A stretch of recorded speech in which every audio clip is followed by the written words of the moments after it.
कैसे महारानी, कैसे पूजा करने दूं अपनी पुत्री को स्वाभिमानी की? महाराज, आप तो सती को जानते हैं, आपकी तरह ही हठी है वो। यदि बल से आप उससे अपनी बात मनवाने का प्रयास करेंगे तो वो विरोध करेगी,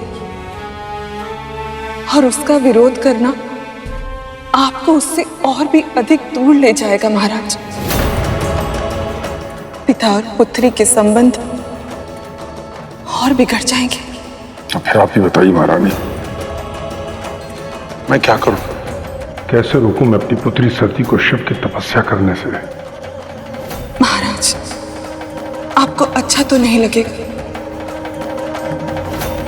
किंतु ये मेरा सुझाव है, आप कुछ मत कीजिए।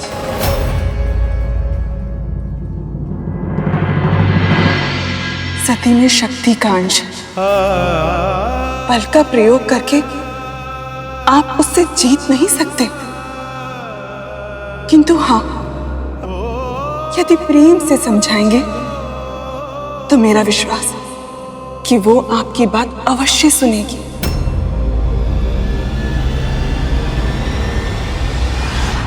पिता की आज्ञा मानकर देवी सती ने महल में फिर से शिवलिंग स्थापित करने का हठ नहीं किया, पर वो स्वयं गुफा में चली गई और वहां तपस्या करने लगी और धीरे धीरे अपना ध्यान अपने प्रिय पर केंद्रित करने लगी और उनकी भक्ति में रमने लगी। ओम नमः शिवाय, ओम नमः शिवाय, ओम नमः शिवाय, ओम नमः शिवाय। वर्षों बीत गए। बढ़ती उम्र के साथ साथ सती के शिव की प्रति भक्ति भी बढ़ती चली गई। ओम नमः शिवाय, ओम नमः शिवाय। और फिर उनकी तपस्या का तेज बढ़ता चला गया। अंत में शिव को समाधि की अवस्था में अपनी शक्ति का आभास हुआ। ओम नमः शिवाय, ओम नमः शिवाय, ओम नमः शिवाय, ओम नमः शिवाय, ओम नमः शिवाय। अंततः शिव देवी सती के तप से प्रसन्न हो ही गए और उनकी मन की इच्छा पूर्ण करने वो उनके समक्ष प्रकट हुए। शिवाय, ओम नमः।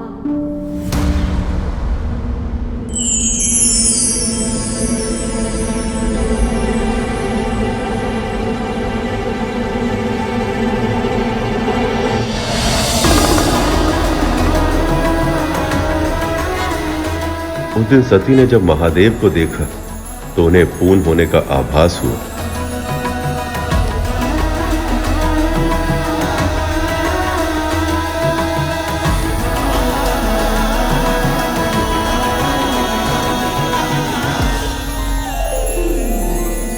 शिव महादेव साकार रूप में।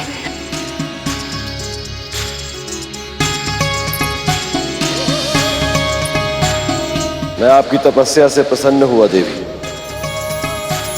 कहिए, क्या वरदान चाहिए आपको? जिस क्षण से मैंने जन्म लिया है, एक अलौकिक जुड़ाव सा अनुभव किया है आपके साथ। जब मैं आपके बारे में कुछ भी नहीं जानती थी, तब भी मेरे मन में आप ही की छवि थी। जब मैंने आपको शिवलिंग के रूप में पहली बार देखा, एक विचित्र पूर्णता का आभास हुआ था। सत्य तो ये है महादेव कि आपके बिना मेरा मन नहीं लगता। भूख, प्यास, निद्रा, ये सारी आवश्यकताएं मुझे व्यर्थ लगती है। मन करता है सदैव आपको निहारती रहूं, आपकी सेवा करूं, आपके निकट रहूं। आप मेरे जीवन के अभिन्न अंग हैं महादेव। अब मैं भी आपके जीवन का अभिन्न अंग बनना चाहती हूँ। अब तक मैंने केवल अर्पण किया है, पर अब स्वयं को समर्पण करना चाहती हूँ। मैं आपको अपना पति परमेश्वर मान चुकी हूँ महादेव। क्या आप भी मुझे अपनी अर्धांगिनी के रूप में स्वीकार करेंगे? बोलिए महादेव, देंगे मुझे ये वरदान? यदि आपकी यही इच्छा है तो ऐसा ही होगा।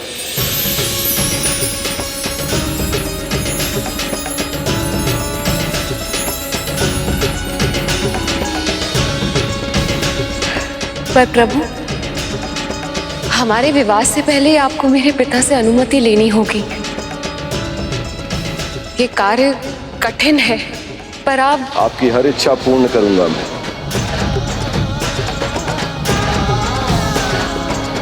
पर कैसे प्रभु? प्रभु, तो क्या महादेव ने प्रजापति से आज्ञा ली थी? किंतु वो तो कभी भी अपनी पुत्री का विवाह महादेव से कराने के लिए नहीं माने होंगे ना? फिर उनका मिलन कैसे हुआ होगा प्रभु? नियति का लिखा तो कोई भी नहीं बदल सकता है मूषक जी। और देवी सती के नियति में महादेव से विवाह होना लिखा था, किंतु प्रजापति दक्ष उनके लिए कुछ अलग ही भविष्य निर्धारित कर रहे थे। महादेव ने कहा है तो वो अवश्य कोई ना कोई उपाय ढूंढ लेंगे।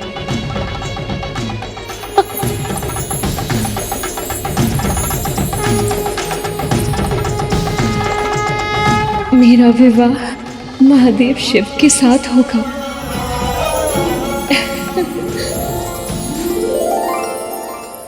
माँ, माँ, माँ, विशाखा, विशाखा, मैं बहुत प्रसन्न हूँ, बहुत। अरे हुआ क्या? पूछो मत, बस मन करता है कि प्रसन्नता की आकाश में उड़ती जाऊं, उड़ती जाऊं। माँ, माँ। अरे सती, माँ उठो। अरे क्या हुआ? अरे क्या कर रही हो ये? बहुत प्रसन्न हूँ माँ, बहुत। इतने वर्षों बाद इतनी प्रसन्नता देखी तुम्हारे मुख पर, क्या बात है? आप जानती हो पिताजी, पिताजी, आपको पता है कि आज आप हमसे सुनिए एक उत्तम समाचार। हमारे पिता ब्रह्मदेव ने अन्य गुरुजनों के साथ मिलकर आपके विवाह का मुहूर्त निकाला है।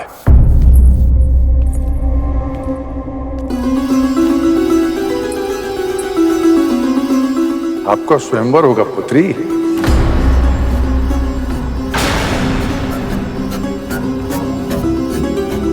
हम आपके लिए संसार के समस्त राज्यों से एक से बढ़कर एक राजकुमारों को आमंत्रित करेंगे। आपके लिए सृष्टि का सर्वश्रेष्ठ ढूंढेंगे हम।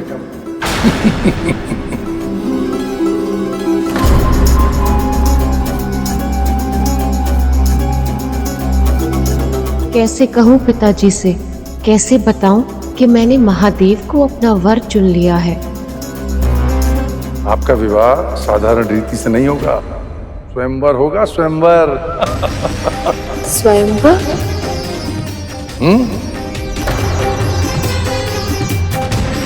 आपके विवाह का आयोजन ऐसा भव्य होगा जो संसार ने न कभी देखा होगा और न भविष्य में देख पाएगा। ब्रह्मांड के कोने कोने से राजाओं, राजकुमारों, ऋषिगण और देवताओं को आमंत्रित करूंगा। एक से बढ़कर एक राजकुमार आपका हाथ पाने की आकांक्षा लिए स्वयंवर में भाग लेंगे। आपके हृदय को जीतने के लिए आकाश पाताल एक कर देंगे और जो आपके मन को भाएगा आप उसके गले में वरमाला पहनाइएगा। फिर हम आपका विवाह पूरे विधि विधान से करेंगे। कैसा शुभ दिन होगा, मेरा स्वप्न पूरा होगा। पिताजी, जिसे मैं वरमाला पहनाऊंगी, अब आप सच में मेरा विवाह उसके साथ करा देंगे? हाँ पुत्री, आपके जीवन के महत्वपूर्ण निर्णय में आपकी सहमति भी आवश्यक है। इसलिए सभा में उपस्थित जिस प्रतियोगी को आप अपनी वरमाला से सुशोभित करेंगी, हम उसी से आपकी विवाह करा देंगे। इतना बड़ा आयोजन होगा, तब तो उस सभा में महादेव भी अवश्य आएंगे और मैं पिताजी के आशीर्वाद से उनका वरण कर पाऊंगी। देखा महारानी, हमारी पुत्री कितनी बड़ी हो गई, अपने पिता से लज जा रही है। क्या हुआ महारानी, आप किस विचार में हैं? महाराज, आपने सती को वचन तो दे दिया, किंतु यदि उसने शिव के गले में नहीं।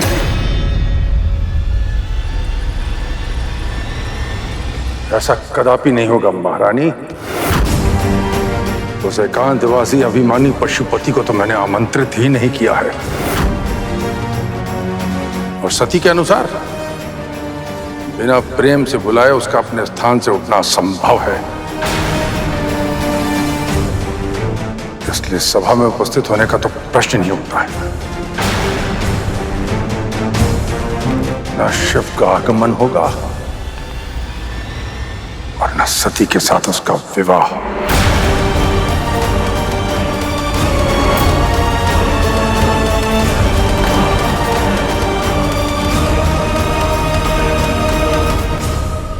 पिता और पुत्री दोनों मन ही मन प्रसन्न थे, ये सोचकर कि सब कुछ उनकी इच्छानुसार हो रहा है।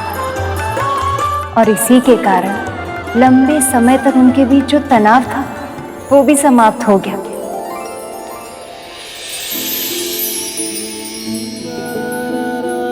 प्रजापति दक्ष अपनी प्रिय पुत्री के विवाह की सारी तैयारियां स्वयं अपने हाथों से करने लगे।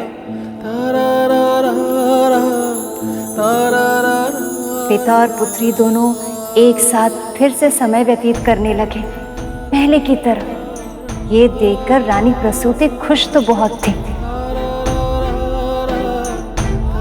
पर उनके मन में एक भय भी था। दिन रात वो यही चिंता में रहती कि जब स्वयंवर के दिन देवी सती को पता चलेगा कि उनके पिता ने शिव को आमंत्रित ही नहीं किया है, तो क्या होगा।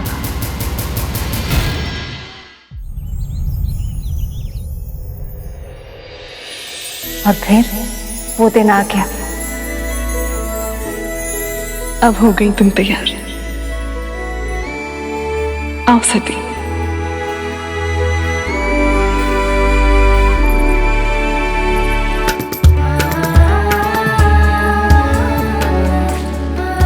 ठहरो, एक छोटी सी कमी है।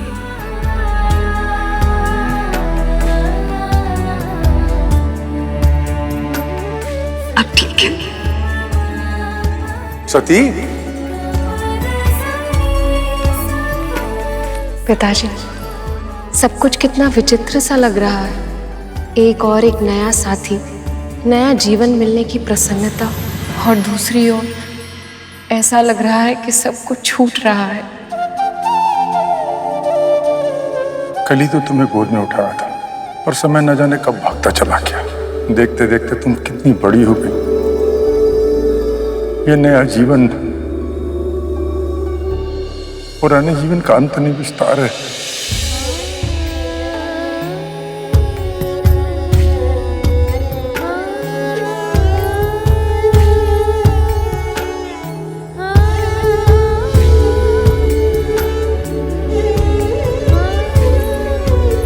अब चलिए आप लोग, समय हो गया है।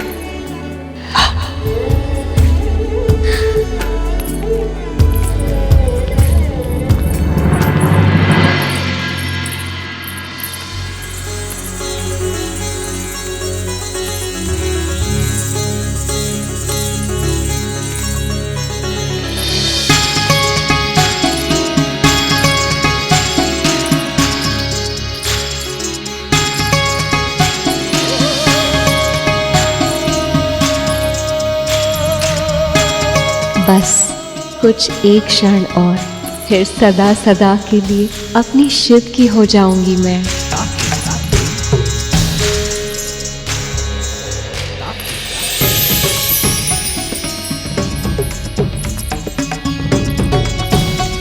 एक पिता के लिए सबसे गर्व की बात है कि उसकी पुत्री का विवाह सही जगह हो जाए, फिर शिव का नाम सती के जीवन से हमेशा के लिए समाप्त हो जाएगा। हे प्रभु, मेरी यही कामना है कि मेरी पुत्री के विवाह में कोई विघ्न ना आए।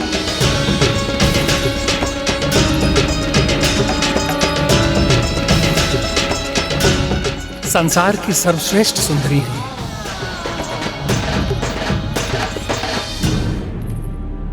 बहुत सौभाग्यशाली होंगे वो जिनके साथ इनका विवाह होगा।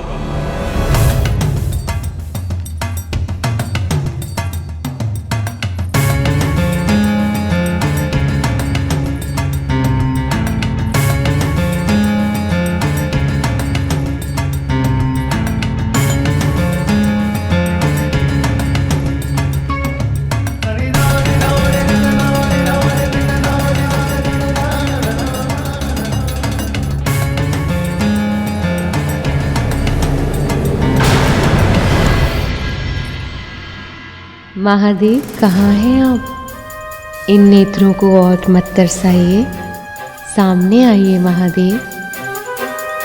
देवी सती महादेव को ढूंढ रही है, किंतु इन्हें ये पता ही नहीं कि प्रजापति दक्ष ने महादेव को आने का निमंत्रण ही नहीं दिया है।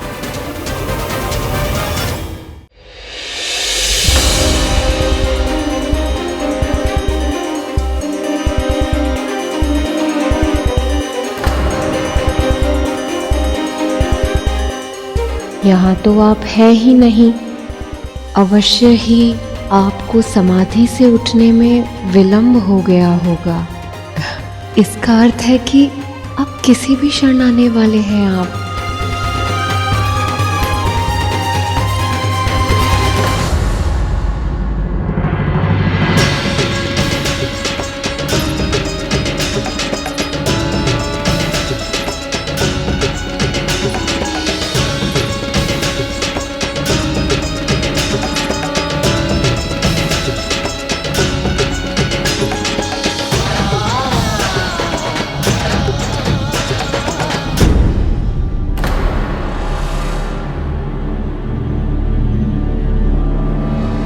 पुत्री, तुम द्वार की ओर क्या देख रही हो? मैंने जितने भी अतिथियों का आमंत्रण दिया था वे सब पधार चुके हैं। महादेव अब तक नहीं आए पिताजी।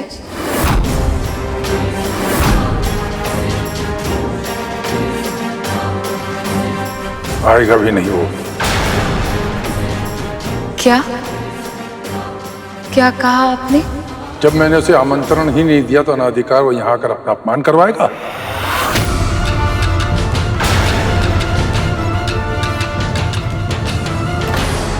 आपने महादेव को निमंत्रण ही नहीं दिया, ये कैसे कर सकते हैं आप पिताजी?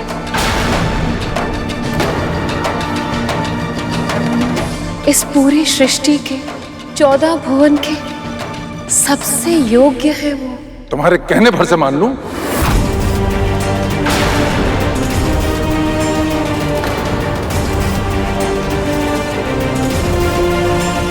जिसे किसी के गुण धर्म से कोई लेना देना नहीं, जिसे सामाजिक शिष्टाचार निभाना नहीं आता, जो केवल स्वयं में रमता है, वो योग्य नहीं, असभ्य है।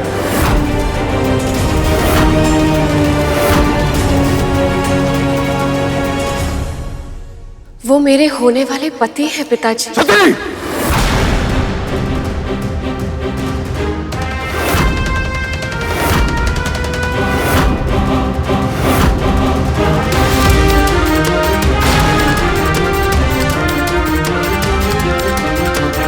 माँ सती के हृदय में महादेव विराजमान थे। उनके अलावा माता सती किसी और के बारे में सोच भी नहीं सकती थी। ये बात प्रजापति दक्ष को भी ज्ञात थी, इसलिए जानबूझकर उन्होंने महादेव को आमंत्रित नहीं किया।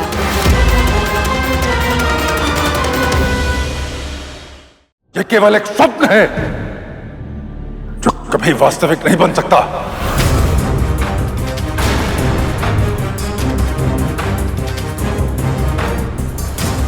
प्रेम में अंधी हो सकती हो, बुद्धि के स्थान पर हृदय से अपने जीवन का निर्णय कर सकती हो, परंतु मैं पिता हूं, मैं जानता हूं महलों में रहने वाली मेरी फूल सी पुत्री उस कैलाश में एकांतवास में रहने वाले भस्मधारी के साथ कभी प्रसन्न नहीं रह सकती। एक स्त्री का सुख संसाधनों से नहीं, अपने पति के सानिध्य से होता है पिताजी। यदि शिव शंकर स्वयं मेरे साथ है तो मुझे किसी भी वस्तु की या किसी भी सुख की कोई आवश्यकता नहीं है पिताजी।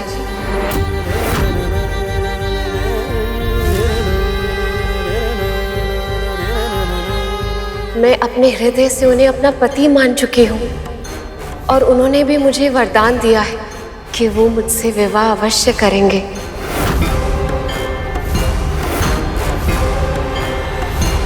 मैं आपको अपना पति परमेश्वर मान चुकी हूँ महादेव।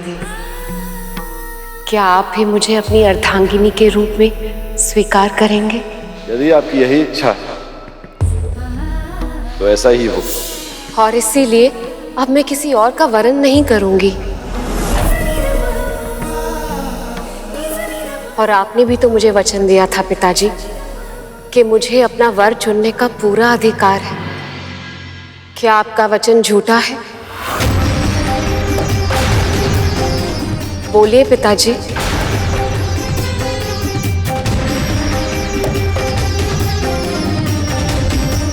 जिसे मैं वरमाला पहनाऊंगी, आप सच में मेरा विवाह उसके साथ करा देंगे? हाँ पुत्री, आपके जीवन के महत्वपूर्ण निर्णय में आपकी सहमति भी आवश्यक है। इसलिए सभा में उपस्थित जिस प्रतियोगी को आप अपने वरमाला से सुशोभित करेंगी, हम उसी से आपकी विवाह करा देंगे। तो आपने वो वचन मुझे भ्रमित करने के लिए किया था, ताकि मैं स्वयंवर में आने के लिए तैयार हो जाऊं। माँ, आप अच्छे से जानती हैं कि महादेव के लिए मेरे मन में कैसे भाव है।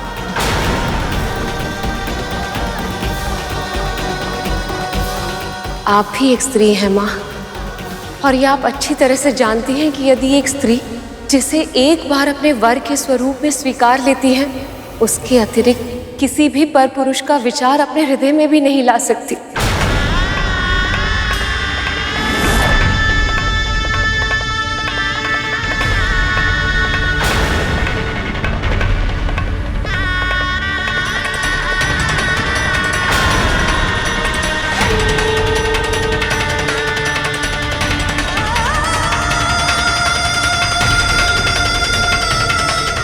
इस वरमाला पर मात्र मेरे महादेव का अधिकार है। मैं उन्हें ही वरमाला पहनाऊंगी।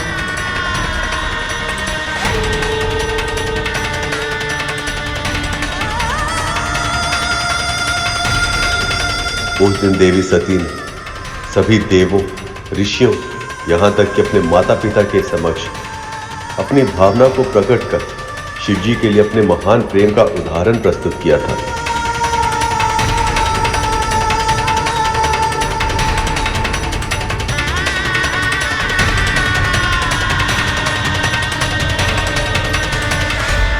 ये वरमाला केवल और केवल महादेव के गले में सुशोभित होगी।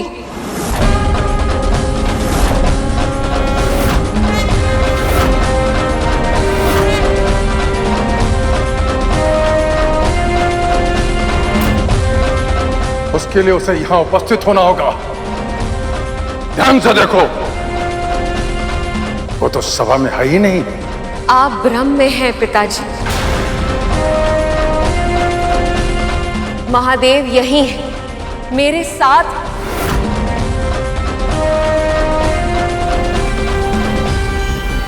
आपने उन्हें निमंत्रण नहीं दिया तो क्या हो, मैं उन्हें आमंत्रित करती हूँ। मेरी प्रेम की शक्ति महादेव को यहाँ तक लेकर आएगी। उन्होंने मुझे वरदान दिया था और वो अवश्य पूरा होगा। मेरे शिव अपने प्रेम का प्रमाण देने अवश्य आएंगे।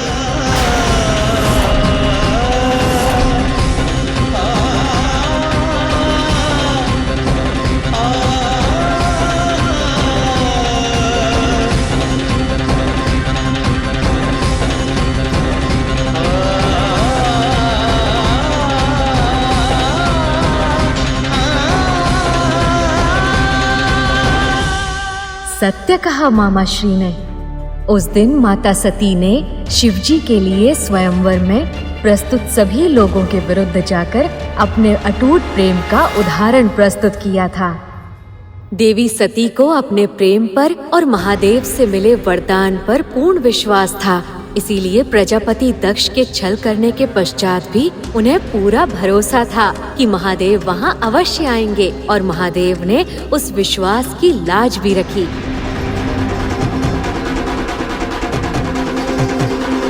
सती!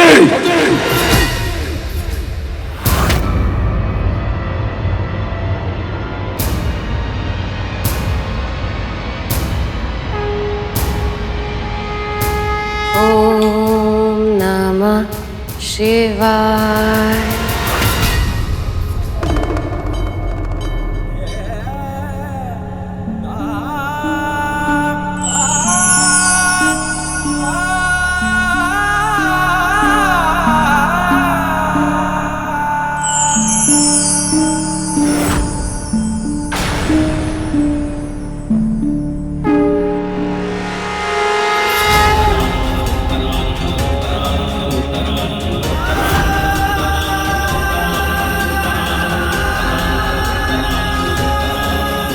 ओम नमः शिवाय। ओम नमः शिवाय। ओम नमः शिवाय। ओम नमः शिवाय। ओम नमः शिवाय। सती, प्रजापति दक्ष के आमंत्रण ना देने पर मैं स्वयंवर में ना आने के लिए विवश था, किंतु अब अपने आवाहन पर मैं अवश्य आऊंगा।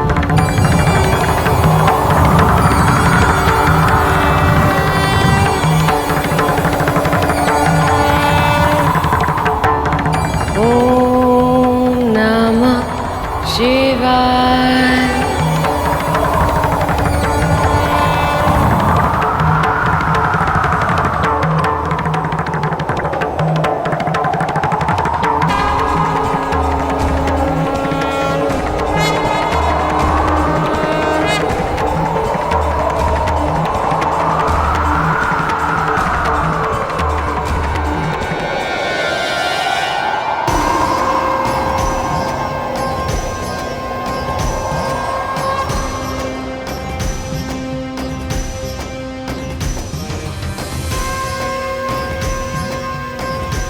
ओम नमः शिवाय।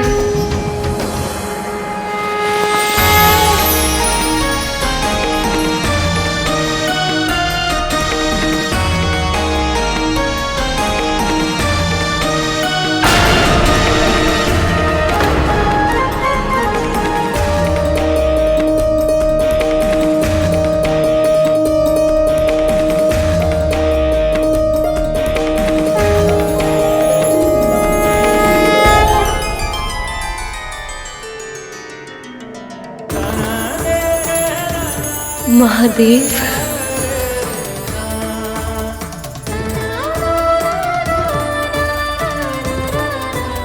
मेरे आराध्य शिव, आपने अपना वचन निभा के मेरा मान सम्मान रखा है। कोटि कोटि नमन प्रभु, कोटि कोटि नमन।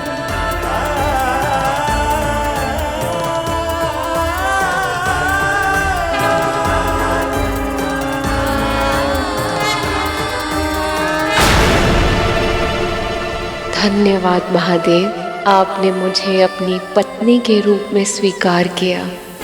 आप ही मेरी शक्ति रूप हैं देवी, और हमेशा रहेंगे।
आपकी इच्छा अनुसार देवी सती ने सभी के सामने इस भरी सभा में मुझे ये माला पहनाकर अपना वर चुना है।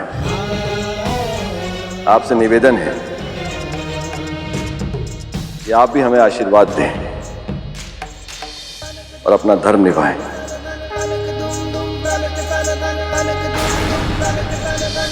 सतीपति महादेव शिवशंकर की सतीपति महादेव शिवशंकर की। शिव के इस तरह अचानक प्रकट होने से प्रजापति दक्ष बिल्कुल भी प्रसन्न नहीं थे। वो तो इस विवाह को मान्यता तक नहीं देना चाहते थे। तब नारायण ने उन्हें बताया कि यदि तुमने अपने वचन का पालन नहीं किया तो पूरे कुल को दोष लगेगा। ब्रह्मदेव ने भी अपने पुत्र को समझाया, कहा कि सती का तो जन्म ही शिव को सक्रिय करने के लिए हुआ। यह प्रेम ही सती के जीवन का उद्देश्य है, विधि का विधान है। सती और शिव का यह विवाह, दक्ष ने सबके दबाव में आकर सती का विवाह तो संपन्न कर दिया, किंतु जब शिव के साथ उनकी विदाई का समय आया तब वो नहीं आई।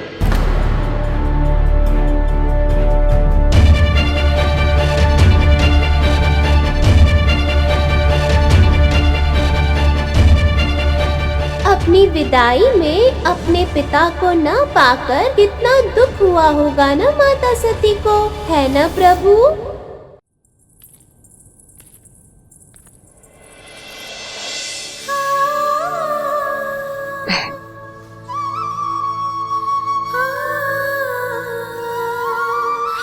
तुम सबकी स्मृति बहुत सताएगी। अपना ध्यान रखना और माता पिता का भी। माँ, मैं यहाँ से जा रही हूँ। इसका अर्थ ये नहीं कि अब नाता टूट गया।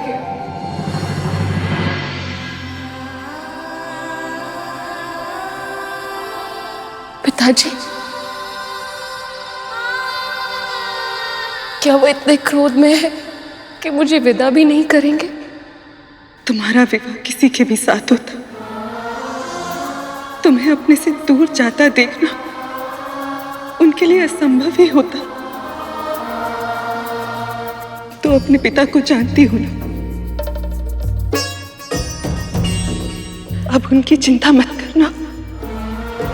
अपने पति और अपने घर को संभालना, अब यही तुम्हारा पहला दायित्व है। जाओ पुत्र,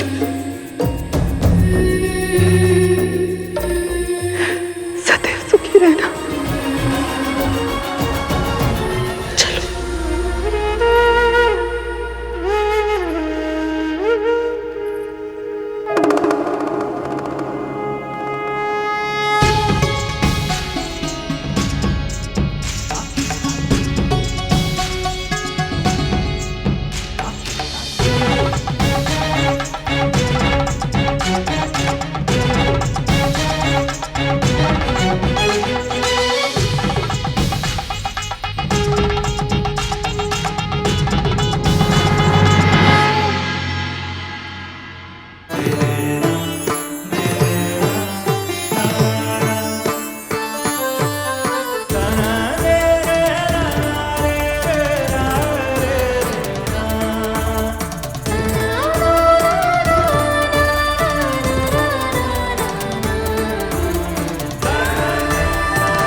मुझे विश्वास नहीं होता मेरी पुत्री मुझे इस प्रकार छल सकती है। अपने पिता के विरुद्ध जाकर उस असभ्य अघोरी से विवाह कर सकती है।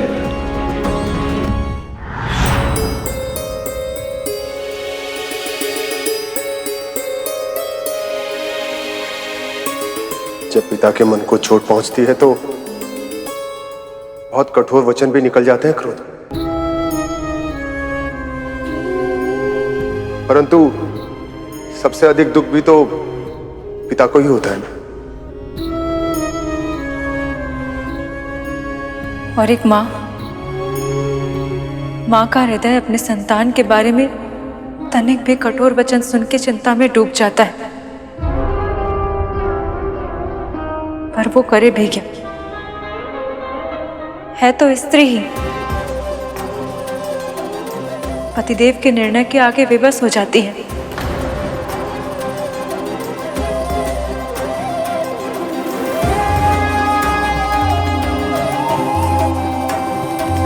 जरूर इन दोनों के मन में कोई बोझ है जो ये हमें बता नहीं रहे। इन दोनों के कष्टों को दूर करने हम यहाँ आए हैं प्रभु।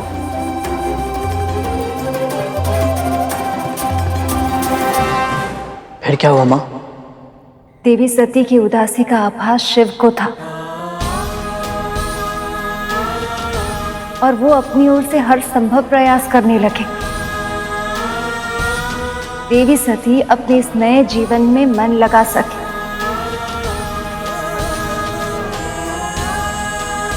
अपने अतीत को पीछे छोड़कर अपने इस प्रेम के संसार में सुख से रहे।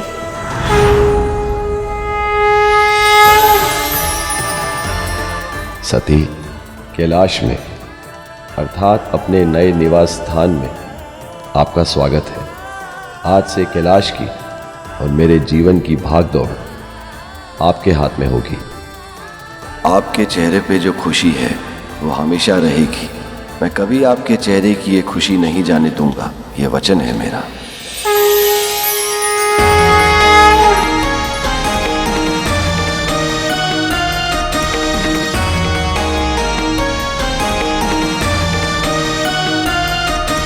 शिव और सती का विवाह तो संपन्न हुआ, किंतु उस विवाह में कोई ना कोई संकट तो आता ही है जिसमें अपने माता पिता की सहमति ना हो।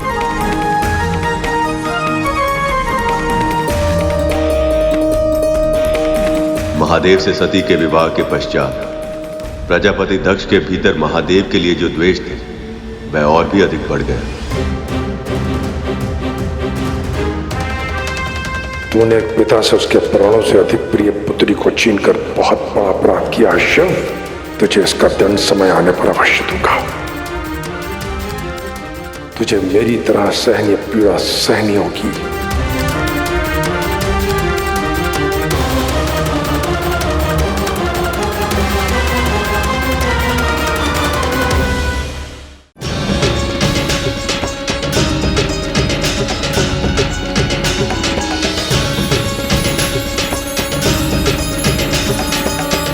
आपके कैलाश में आपका स्वागत है देवी। आज का दिन आपके लिए अत्यंत व्यस्त रहा होगा ना? अब आप सुख से विश्राम कीजिए।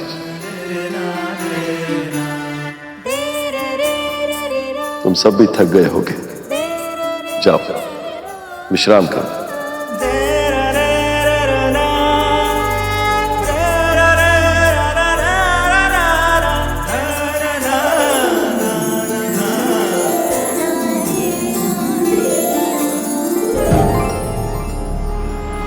अभी अभी तो विवाह हुआ है, भोलेनाथ अभी से ध्यान में बैठ गए।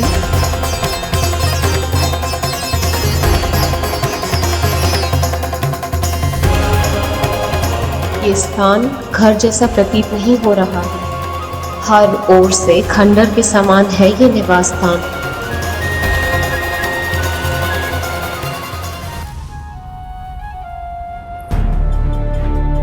अब क्या करूं? कुछ समझ नहीं आ रहा।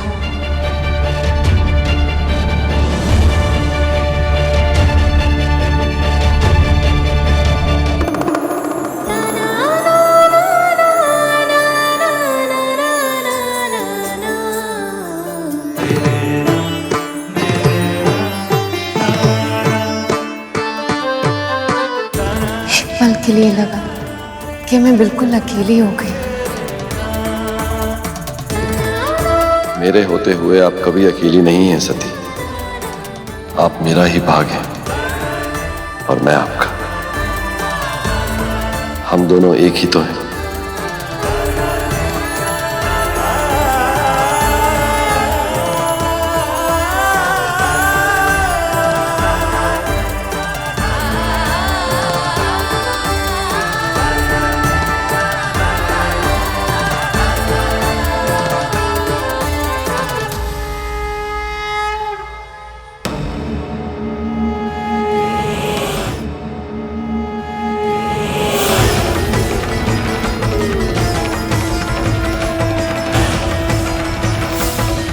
तुमने मेरी सबसे प्यारी पुत्री को मुझसे छीना है।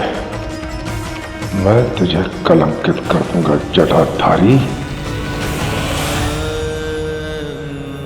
विवाह के बाद जब एक स्त्री अपने पिता का घर छोड़कर अपने ससुराल आती है, उसके लिए सब कुछ अलग होता है। उस घर में कहाँ क्या रखा है से लेकर उस घर के सदस्य, उनका स्वभाव, उनकी रुचि अरुचि, ये सब कुछ एक पहेली बनकर रह जाती है और वो उस सब में खो जाती है। देवी सती के साथ भी ऐसा ही हुआ, पर शिव कभी उन्हें पिता बनकर समझाते, कभी माँ की तरह लाड करते, तो कभी सखी की तरह संसार भर की बातें करते।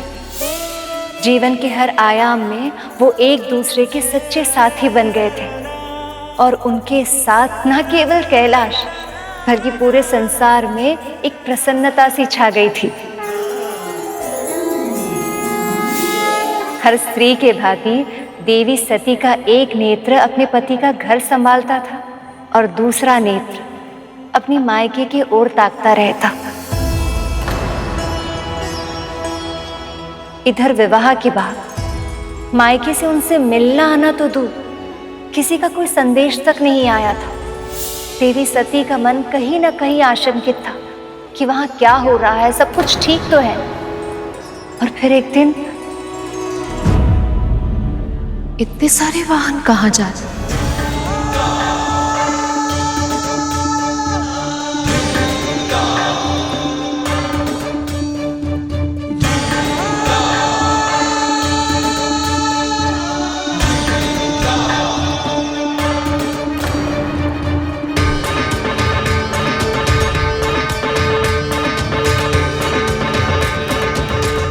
ये सब हमारी ओर क्यों नहीं देख रहे? ऐसा लग रहा है जैसे दृष्टि छुपाने की कोशिश कर रहे हैं।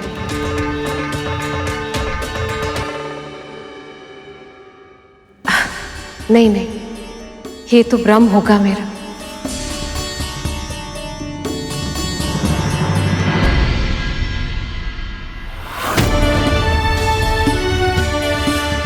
मुझे शीघ्र ही यहां से निकलना चाहिए, अन्यथा यदि देवी सती ने मुझसे कुछ पूछ लिया तो उन्हें क्या उत्तर दूंगा मैं? अरे, ये तो वायुदेव और अग्निदेव है। दूर से ही सही, एक बार महादेव का अभिवादन भी नहीं किया। ये सारे देवगण इतना विचित्र व्यवहार क्यों कर रहे हैं?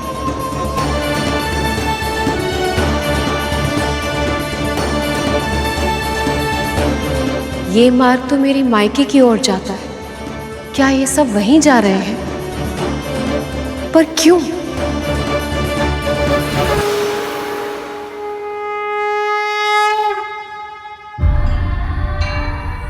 हमें क्षमा करना सती, परिस्थितियां कुछ ऐसी हैं कि हमें तुमसे बिना मिले ही जाना पड़ रहा है। सखी लक्ष्मी, विष्णु,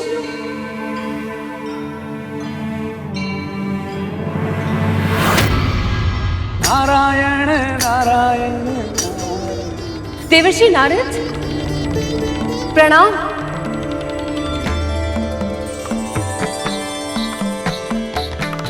नारायण नारायण। प्रणाम देवी। आप सब इतनी शीघ्रता से कहाँ जा रहे हैं? प्रजापति दक्ष के यज्ञ में देवी।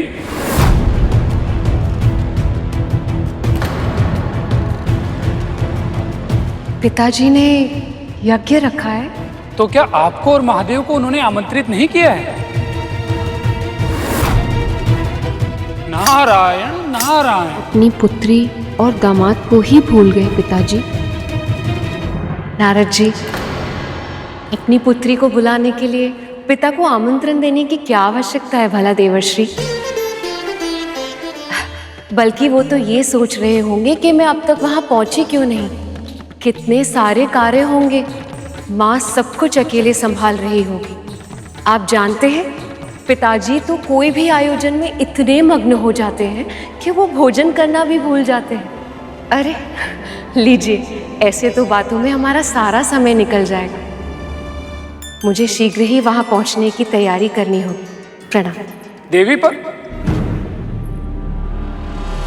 नारद जी, आपको भी तो आयोजन में जाने में विलंब हो रहा होगा। अब वहीं भेंट होगी हमारी। प्रणाम। प्रणाम देवी।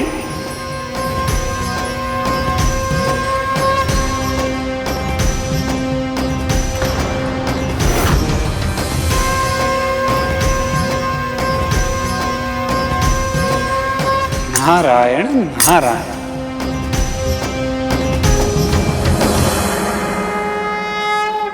ये हो गई तैयार पिताजी के लिए दुशाला। ये उपहार उन्हें बहुत अच्छा लगेगा और उतनी ही अच्छी लगेगी माँ को ये साड़ी। लगे भी क्यों ना, अपनी पुत्री के हाथों से दी गई कोई भी वस्तु माता पिता को अच्छी लगनी ही है। नंदी, ये उपहार रखवा दो। जब तक पूरा आयोजन समाप्त नहीं होता मैं वहीं रहूंगी, और इसीलिए अब तुम्हें यहाँ का ध्यान रखना होगा। आपकी आज्ञा का पालन होगा माँ।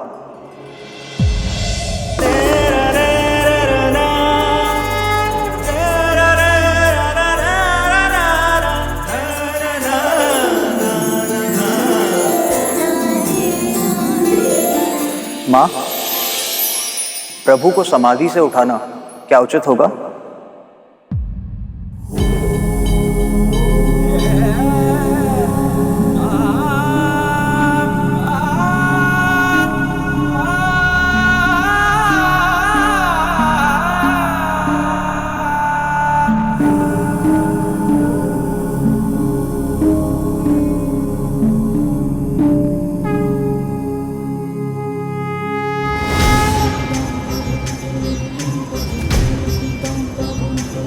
आप कहीं जा रही हैं देवी?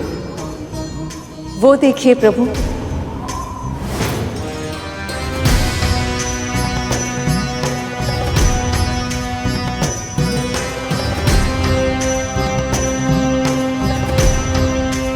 सभी देवी देवता वहां जा रहे हैं। मेरे पिताजी ने बहुत बड़े यज्ञ का आयोजन किया है। अब आप भी उठिए, नहीं तो हम दोनों सबसे अंत में पहुंचेंगे। नियंत्रण आने की प्रतीक्षा तो देव आदि देव महादेव भी आमंत्रण निमंत्रण की औपचारिकता में फंसते होंगे, इसकी कल्पना नहीं की थी मैंने।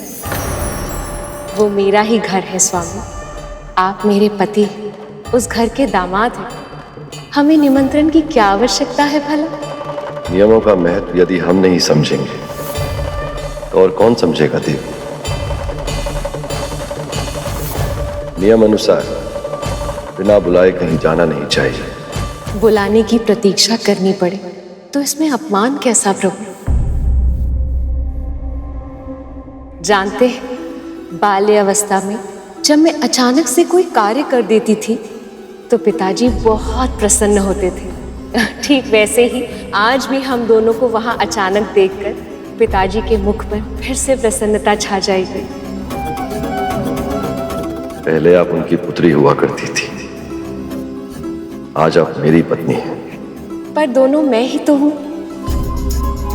हमारा विवाह हो गया, केवल इसलिए दो भागों में बढ़ जाना ही स्त्री की नियति है।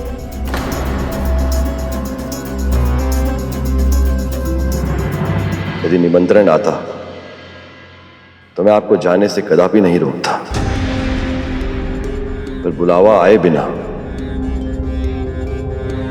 जाने का निर्णय मेरी दृष्टि में उचित नहीं है देवी।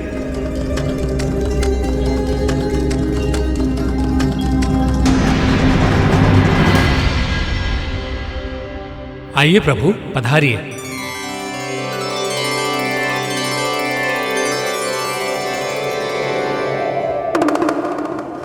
ठीक है, आपको औपचारिक व्यवहार करना है तो आप अवश्य कीजिए, पर मैं अपने ही माता पिता के साथ औपचारिक नहीं बन सकती। वैसे भी महादेव, आप तो सदैव स्थिर रहते हैं। भ्रमण करने के लिए भी आपको कितनी मुनहार करनी पड़ती है, इसीलिए मैं आपके साथ जाने के लिए हठ नहीं करूंगी। आप मुझे भी मत रोकिए।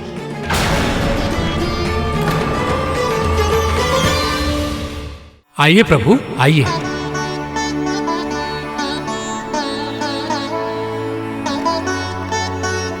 नारायण नारायण। समय बहुत कम है, सारे अतिथि वहां पहुंच चुके होंगे। कितने सारे कार्य होंगे वहां। कितना बुरा लगेगा सबको कि इतने बड़े अवसर पर उनकी सबसे बड़ी पुत्री ही वहां नहीं आई। आपका ऐसे वहां जाना मुझे ठीक प्रतीत नहीं हो रहा देवी। जानते हैं क्यों महादेव? क्योंकि जब से हमारा विवाह हुआ है, एक क्षण के लिए भी हम एक दूसरे से बिछड़े नहीं हैं।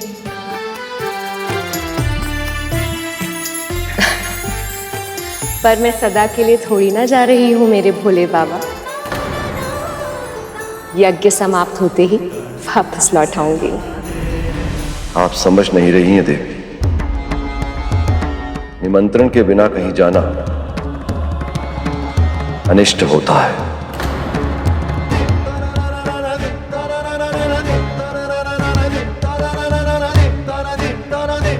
कैसा अनिष्ट महादेव? क्या है आपके मन में? कैसे बताऊं आपको कि जिस रिश्ते के अधिकार से आप वहां जाना चाहती हैं, उस रिश्ते में अब कड़वाहट आ गई है, इसलिए आपका वहां जाना उचित नहीं होगा।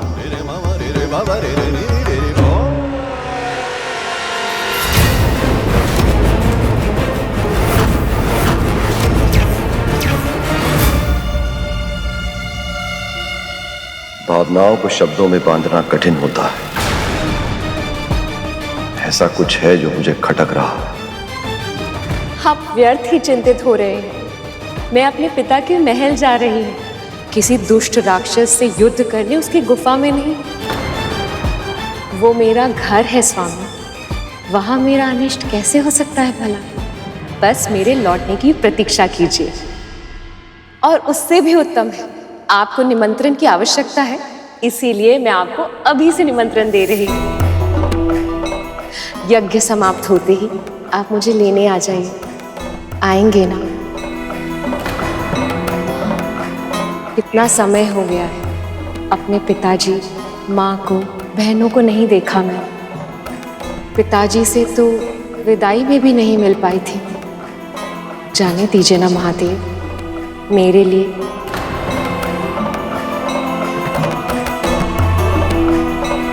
अपनी सती की प्रसन्नता के लिए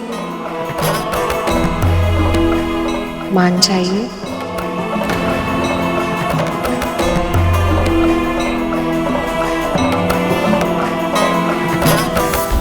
नंदी को अपने साथ लेते जाइए।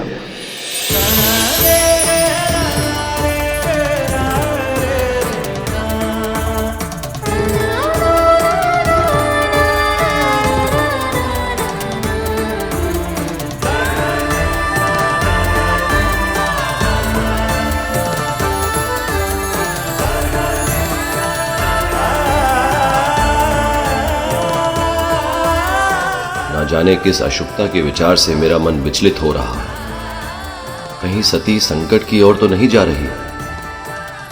आशा करता हूं कि आपसे शीघ्र ही पुनः भेंट होगी।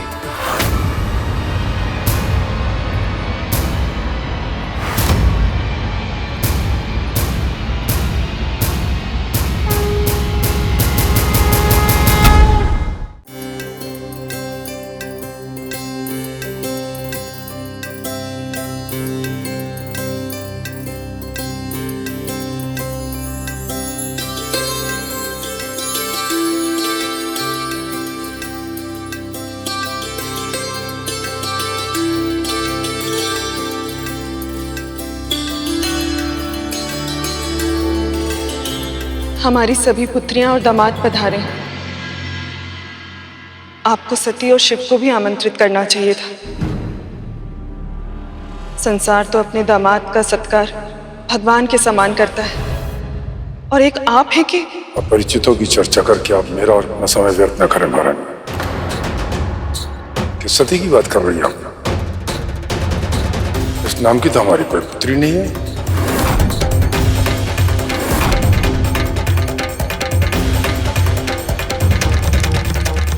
जानते हो नंदी, पिताजी क्या सोच रहे होंगे कि मैं अब तक आई क्यों नहीं, और मेरी बहनें मुझसे मिलने के लिए कितनी व्याकुल होंगी। देखते ही हृदय से लगा लेंगी वो।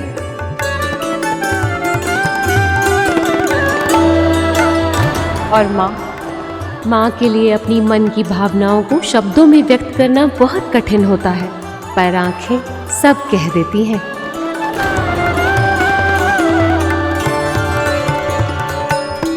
माँ ने मेरी स्मृति में जितने अश्रु बहाए होंगे वो सब फिर से घिर आएंगे।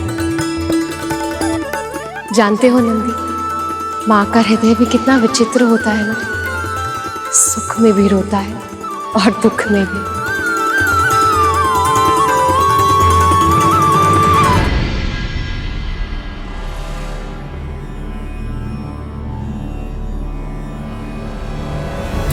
लगता है यज्ञ आरंभ होने वाला है। चलो नंदी। माँ मैं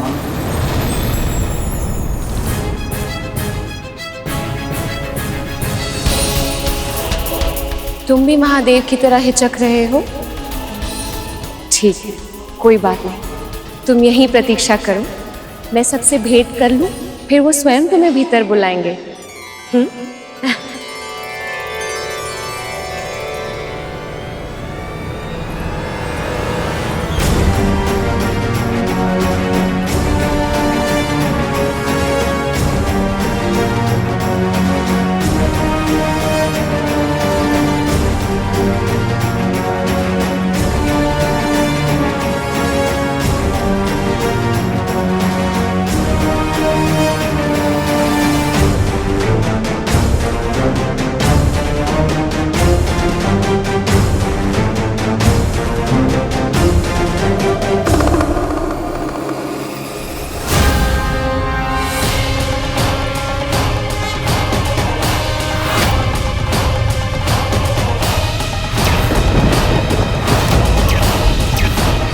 यदि मैंने जो देखा वो नियति है, तो संसार का अंत भी आने वाला अवश्य होगा। मैं सती को चाहकर भी रोक नहीं पाया।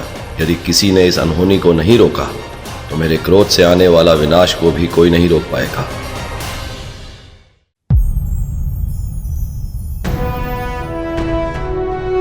प्रणाम प्रजापति। प्रणाम ऋषिवर।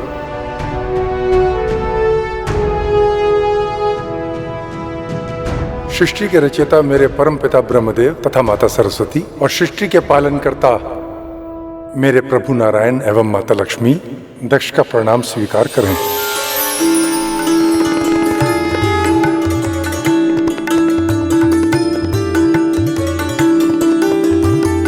आप दोनों ने और समस्त देवी देवताओं ने मेरे आमंत्रण पर इस यज्ञ में आकर के इस आयोजन की शोभा बढ़ाई, इसके लिए मैं आपका कृतज्ञ हूं।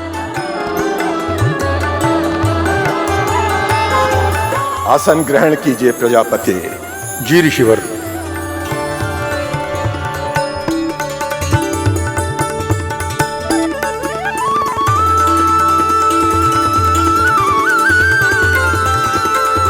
अंततः उस अघोरी से मैंने अपना प्रतिशोध ले ही लिया। इस यज्ञ में समस्त देवी देवता ऋषि मुनि सम्मिलित हैं और उस अघोरी को इतने बड़े आयोजन का निमंत्रण तक नहीं दिया। इससे बड़ा अपमान कुछ हो ही नहीं सकता।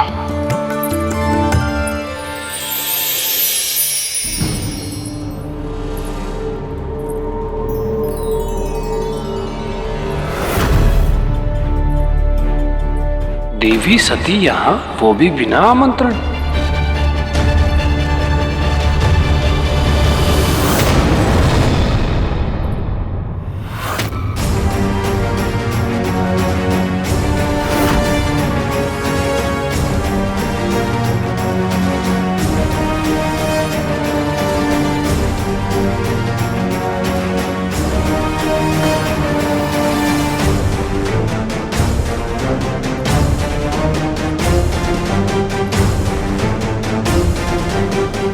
देवी सती के साथ महादेव नहीं आए हैं। यदि ऐसे में यहाँ विकट परिस्थितियां उत्पन्न हुई तो पता नहीं उसका क्या परिणाम होगा।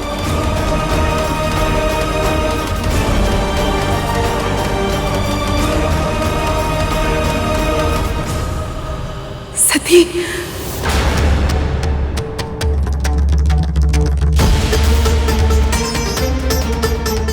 देवी सती को इस यज्ञ में बिना निमंत्रण के सम्मिलित नहीं होना चाहिए था।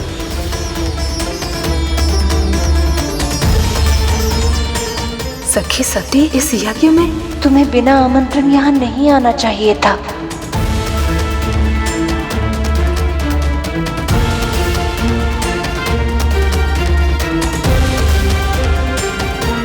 ये सब ऐसे क्यों देख रहे हैं मुझे?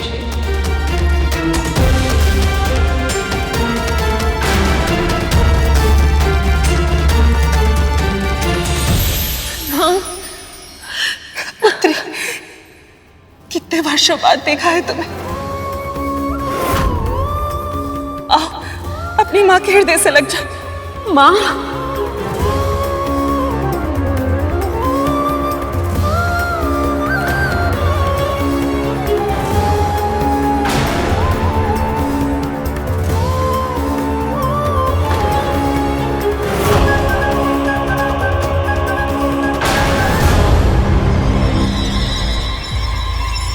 क्या हुआ माँ?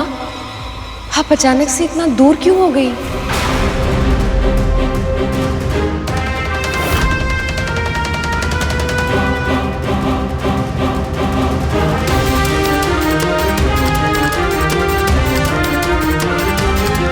माँ, आप ऐसा विचित्र व्यवहार क्यों कर रही हैं? बहनों ने अब तक दौड़कर हृदय से नहीं लगाया और सब मुझे ऐसे अपरिचित की तरह क्यों देख रहे हैं, जैसे मैं इस राज्य की पुत्री नहीं, कोई पराई हुई।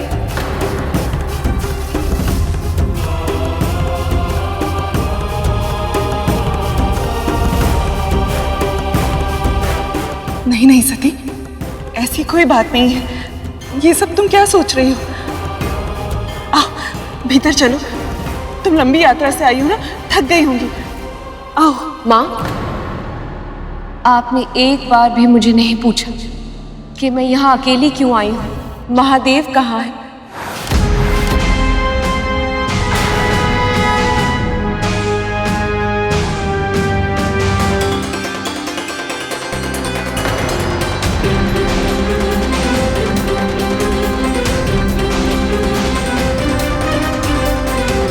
इस समस्त संसार में ऐसी कौन सी माँ है जो अपनी पुत्री से सबसे पहले उसके दामाद का कुशल मंगल नहीं पूछती?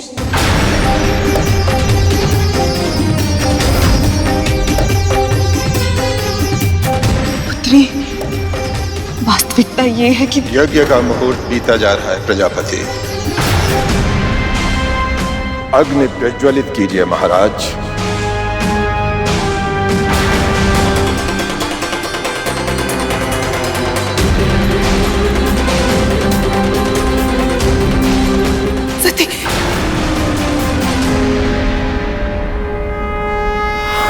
मेरा स्वागत सत्कार तो दूर,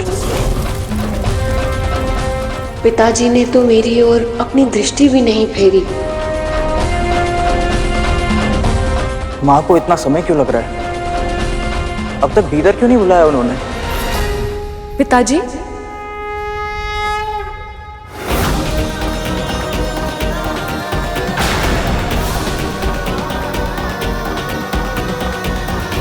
कुछ अप्रिय हुआ है क्या? आप मुझसे क्रोधित हैं?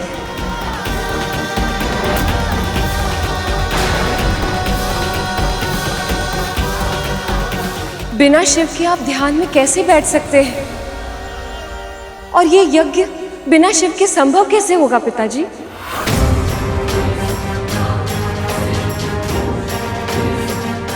ये क्या कर रही है सखी सती? कहीं क्रोध में प्रजापति दक्ष देवी सती का अपमान न कर दें। तुम्हारे पति को मैंने स्वयं धर्म की अवहेलना करने के कारण इस यज्ञ से बहिष्कृत किया है।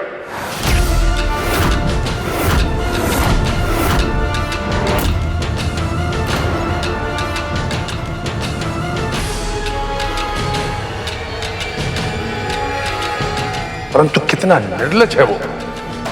निमंत्रण के बिना अपनी पत्नी को यहां यज्ञ में भाग लेने भेज दिया।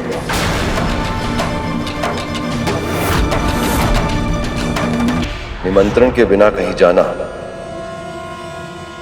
अनिष्ट होता है। किंतु वो भी क्या करे जो सभ्यता से दूर निर्जन एकांत में रहता हो, उस असभ्य से शिष्टाचार की अपेक्षा करना ही मूर्खता है।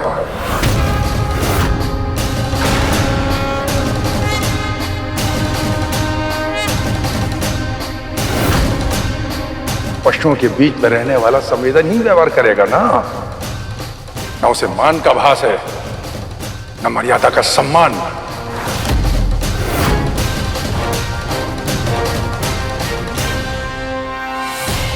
दुख तो केवल इस बात का है कि उसकी संगति में रहकर तुम अपने संस्कार भूल चुकी हो।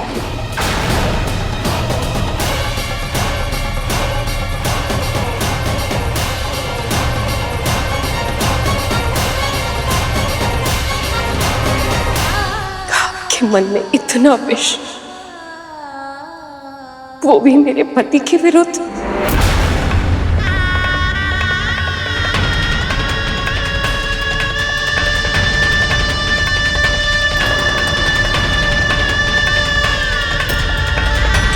इन सभी देवताओं के समक्ष मेरे स्वामी, मेरे पति, मेरे महादेव की घोर निंदा हुई और ये सब के सब मौन होकर पुतले की भांति खड़े रहे।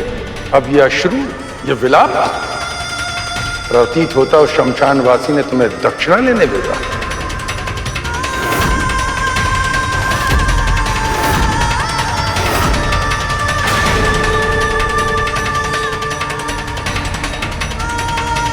कोई बात नहीं। प्रजापति दक्ष ने आज तक किसी याचक को निराश नहीं किया है। अन्न, वस्त्र, आभूषण जो चाहिए सब मिलेगा तुम्हें।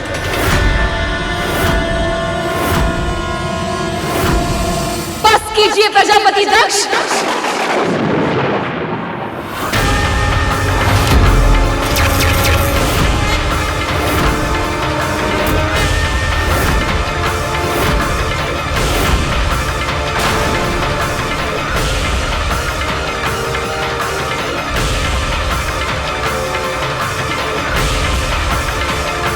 शक्ति,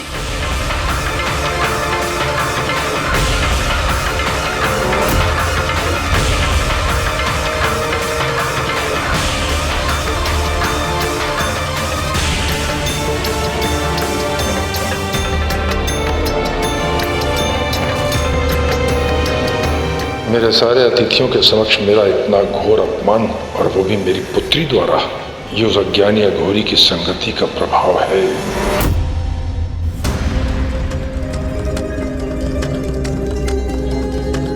बिना निमंत्रण प्रवेश करना उचित नहीं होगा। मैं क्या करूं मां? कहां हैं आप? महादेव शिव को इस यज्ञ से बहिष्कृत कैसे कर सकते हैं आप? महादेव इस यज्ञ के हर कण में उपस्थित है। योगेश्वर है वो।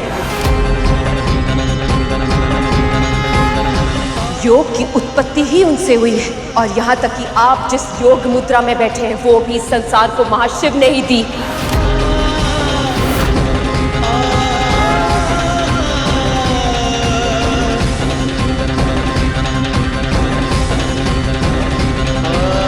स्वयं को और इस यज्ञ स्थल को पवित्र करने के लिए जिस गंगा जल से प्रक्षालन किया है आपने, वो गंगा जल स्वयं जटाधारी से पवित्र होकर ही इस धरती पर आई है।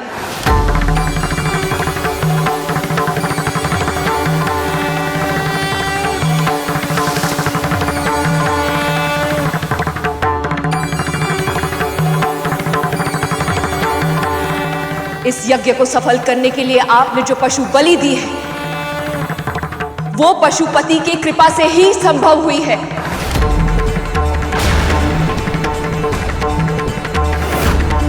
ये हवन समिधा, ये सामग्री जो आप यज्ञ की अग्नि में अर्पित करने वाले हैं, वो जब जल के भस्म होती है, वो ही मेरे महादेव के सजने के कारण का महत्व है।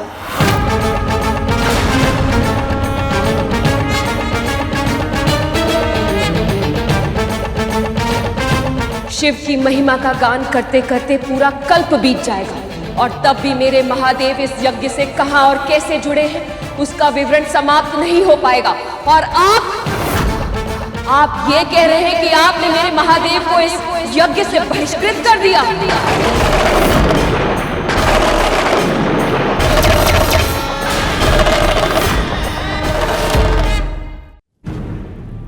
अनर्गल प्रलाप मत करो सती। प्रलाप तो असत्य का होता है प्रजापति। प्रजापति दक्ष की दृष्टपूर्ण अपमानजनक बर्ताव के कारण देवी सती का क्रोध अंतिम चरण ऊपर आ गया है।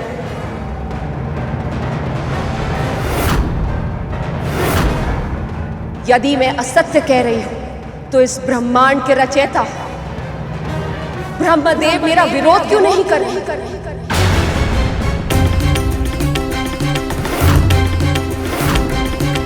इस सृष्टि के पालनहार विष्णु मुझसे दृष्टि क्यों नहीं मिला पा रहे?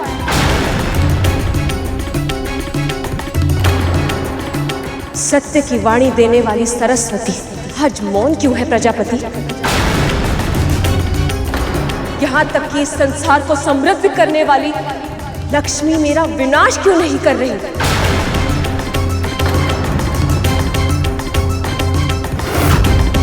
पूछिए इनसे प्रजापति, क्यों है ये सब मौन?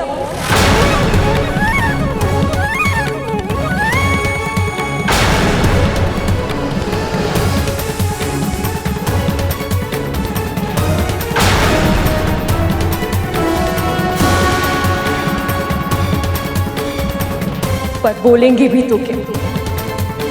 ये तो स्वयं आपके पाप में भागीदार है।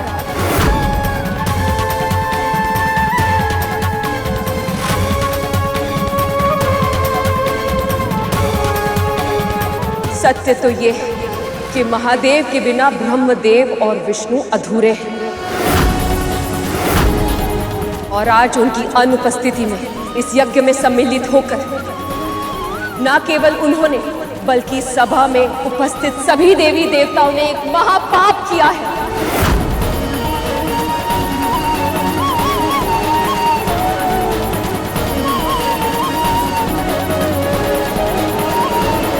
और इस पाप का दंड इन सभी देवी देवताओं को भोगना होगा।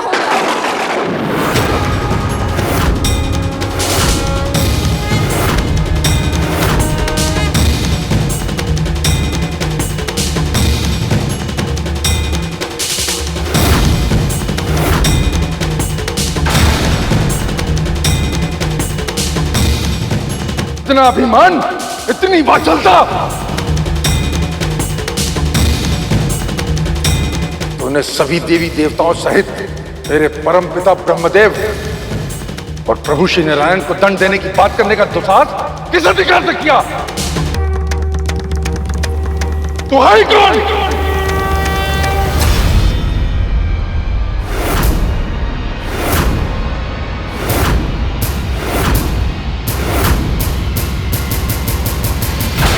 इससे पहले कि मैं ये बताऊं कि मैं कौन हूं, इस सभा को और इस पूरे संसार को मैं ये बताती हूं कि मैं कौन नहीं हूं।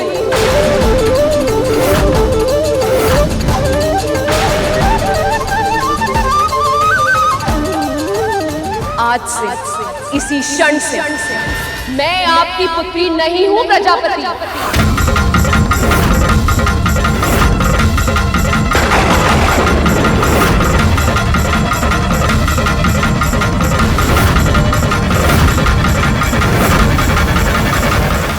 और इसीलिए अब मैं आपको अपने जीवन से, अपने अस्तित्व से बहिष्कृत करती हूं।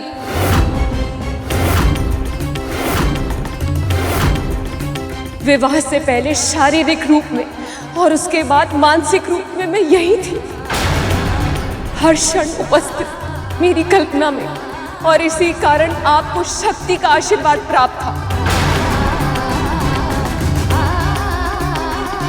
पर आज मेरे साथ साथ वो वरदस्त भी आपके मस्तक से हट जाएगा।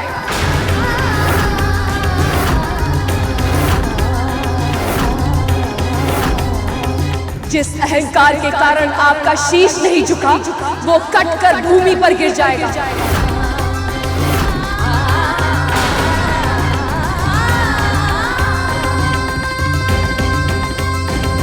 आपका और इस सभा में जो भी उपस्थित है उन सभी का अनिष्ट होगा, उन सभी का अनिष्ट होगा।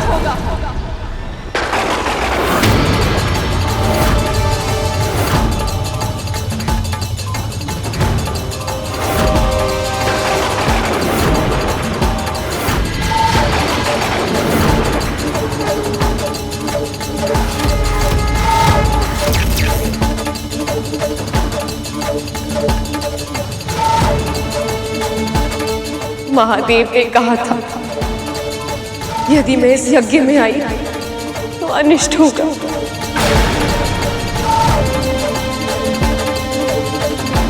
वो तो त्रिकालदर्शी है, वो तो स्वयं मुझे और इस समस्त संसार को अनिष्ट से बचाना चाह रहे थे।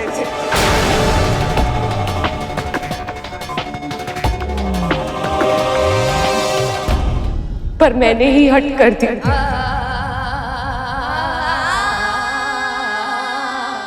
अब मैं कौन सा मुख लेकर जाऊंगी अपने महादेव के पास? उनका सामना कैसे करूंगी मैं?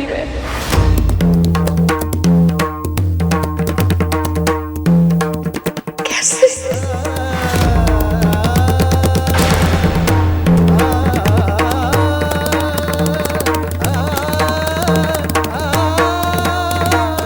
देवी शांत हो जाइए।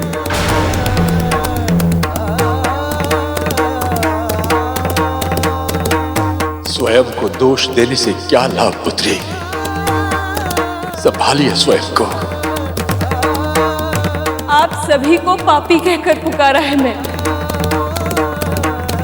पर सत्य तो ये कि मैंने स्वयं ही अपने पति की आज्ञा का पालन नहीं किया।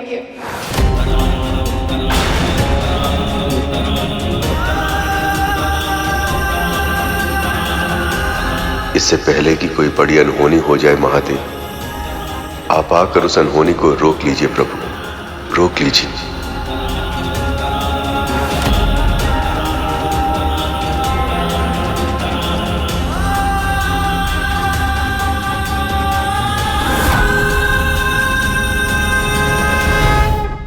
आप सभी को पापी कहकर पुकारा है मैं, पर सत्य तो ये कि मैंने स्वयं ही अपने पति की आज्ञा का पालन नहीं किया, और ये भी नहीं सोचा कि अपने पति की आज्ञा का पालन ना करके मैंने स्वयं कितना बड़ा पाप किया है।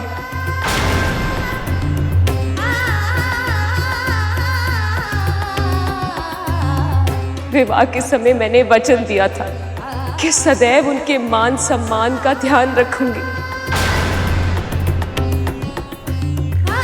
और आज स्वयं वो पवित्र वचन तोड़ दिया।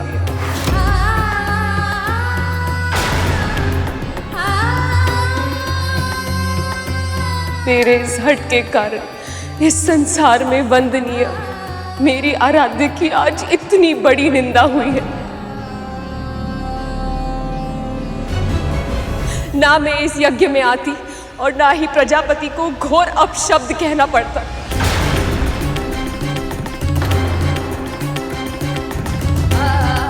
नहीं, मैं इस सत्य से मुख नहीं मोड़ सकती। मेरी आराध्य की इतनी बड़ी निंदा हुई है, उसकी दोषी मैं भी हूं, और इसीलिए अब मैं महादेव का सामना नहीं कर सकती। जिन प्रजापति ने शिव का अपमान किया है, उनकी दी हुई ये देह एक श्राप है।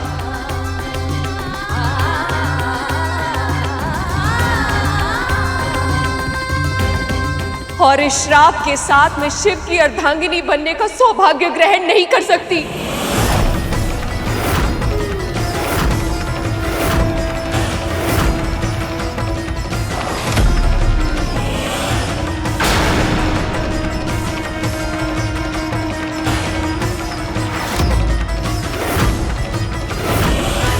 कहीं देवी सती का ये क्रोध समस्त संसार को संकट में न ले आए।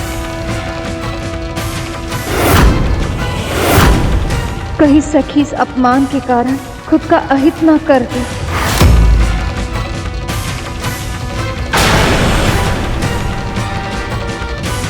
यदि सती का तनिक भी अहित हुआ तो कोई विचार भी नहीं कर सकता है कि महादेव का क्रोध क्या रूप ले लेगा।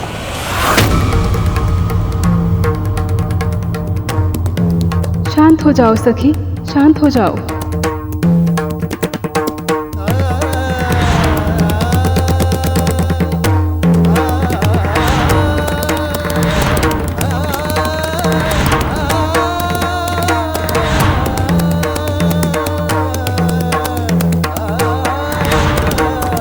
निमंत्रण के बिना कहीं जाना अनिष्ट होता है।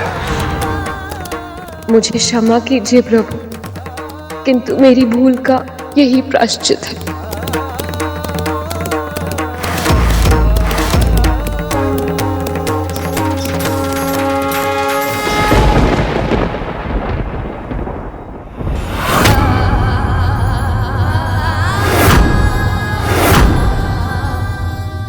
महादेव योगेश्वर शिव के महाप्रताप से समृद्ध योगाग्नि प्रकट हो।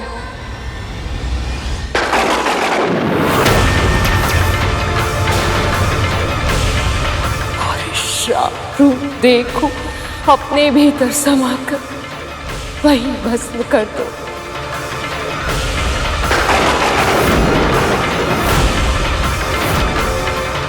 जो मेरे प्रिय को प्रिय हो।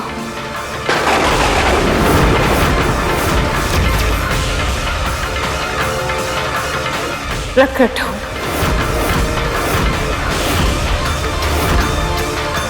प्रकट हो, प्रकट हो।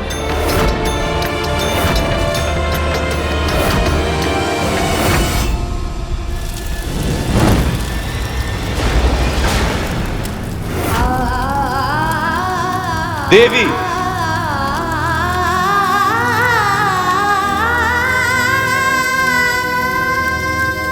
सती,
ये क्या किया देवी सती ने? जब महादेव को यह ज्ञात होगा तो उनके क्रोध से हमारी रक्षा कोई नहीं कर पाएगा। सती,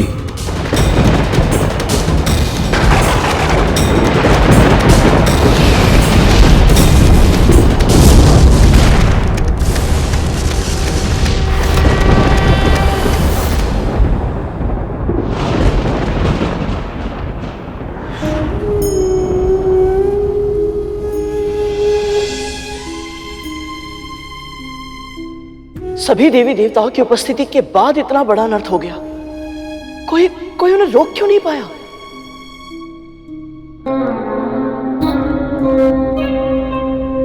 क्योंकि भगवान भक्ति की शक्ति से बंधे होते। इस यज्ञ के शुरू होने से पहले प्रजापति दक्ष ने न केवल नारायण से बल्कि सभी देवी देवताओं से ये प्रार्थना की थी कि वो इस यज्ञ की रक्षा करें। परंतु मां, भक्ति से बंधे होने से अधिक महत्वपूर्ण धर्म से बंधे होना नहीं होता? तो फिर सभी देवी सती के साथ ऐसा अधर्म होते देखकर शांत कैसे रह पाए? किसी भी मूल्य पर उनकी रक्षा क्यों नहीं की उन्होंने? तुम भूल रहे हो सुपन, देवी सती कोई साधारण स्त्री नहीं थी। स्वयं आदि शक्ति, पराशक्ति की अंश थी। जो कुछ भी हो रहा था या जो कुछ होने वाला था, उसके मूल में मां की क्या लीला थी, ये कोई नहीं जानता था। वहां उपस्थित सब उसी लीला के पात्र बन चुके थे। पर भैया जी, इस संपूर्ण लीला में सबसे अधिक कष्ट तो स्वयं मैया और भोले बाबा को ही भोगना पड़ा होगा। मेरे लिए तो ये कल्पना करना भी कठिन है कि मैया सती के बिना भोले बाबा कैसे रहे होंगे। क्या दशा हुई होगी उनकी। आप सही कह रहे हैं श्रीमान। देवी सती के जाने का आभास कैलाश में समाधि लगाए हुए शिव को भी हो गया था, पर सब कुछ जाने वाले त्रिलोकदर्शी, त्रिकालदर्शी को ये सत्य स्वीकारना सहज नहीं था। इतना विचलित क्यों अनुभव कर रहा हूं मैं? ये किस बात का संकेत है?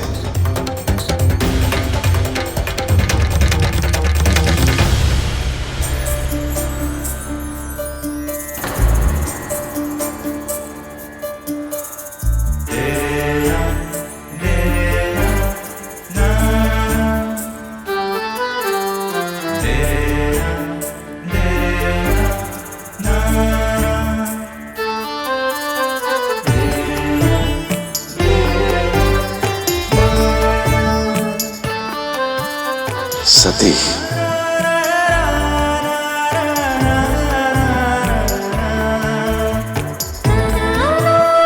आप वापस आ गई प्रिय। महादेव, मेरे स्वामी, आप मेरे बिना कैसे रहेंगे? आपके बिना? क्या अर्थ है आपका?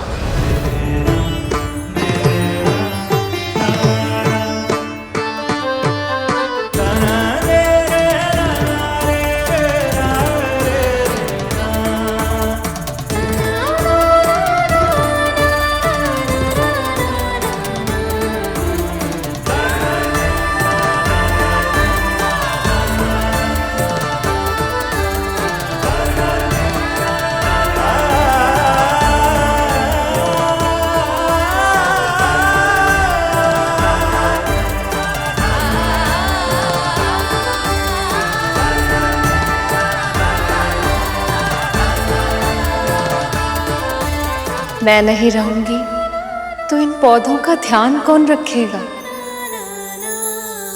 आप ऐसी बातें क्यों कर रही हैं सती?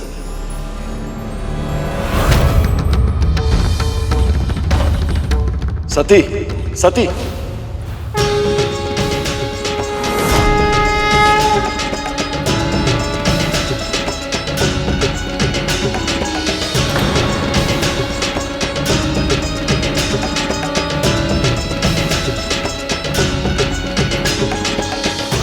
आपके इस पूजा स्थल को नित्य में अपने हाथों से सजाती थी। अब ये कार्य कौन करेगा महादेव?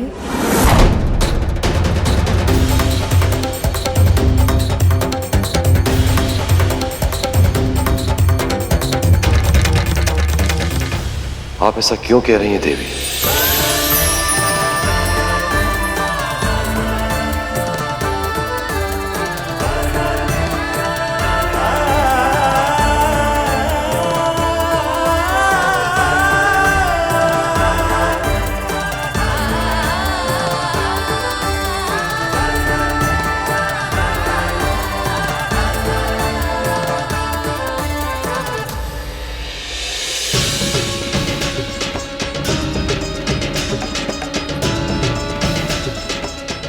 आपके लिए अपने हाथों से भोजन बनाना मेरे लिए किसी साधना से कम नहीं था महादेव।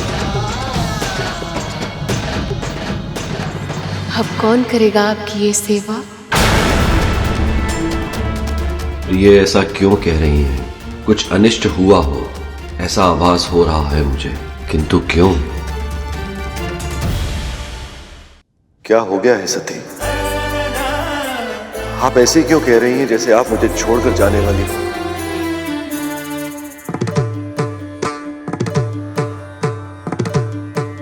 अब तो आप वापस आ गई हैं। अब आप यहीं रहिएगा सदैव मेरे निकट। इच्छा तो मेरी भी यही थी कि मैं सदा आपके समीप रहूं, किंतु यह हमारी अंतिम भेंट है स्वामी। मुझे क्षमा कर देना स्वामी, मैं आपका साथ नहीं निभा पाई। मैं जानता हूं पति के रूप में अपनी बात पर दृढ़ रहना आपको आपके पिता से, आपके मायके से दूर रहने के लिए कहना। हो सकता है ये मेरी भूल हो। ये आपकी भूल नहीं है महादेव।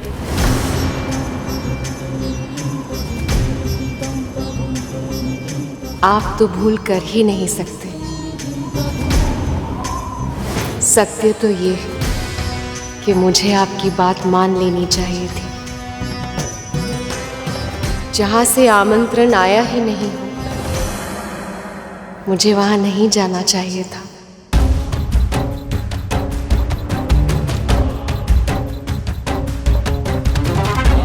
हुआ क्या है सती? अब सब कुछ ठीक होगा प्रभु। मुझे मेरे हट का दंड मिल गया है।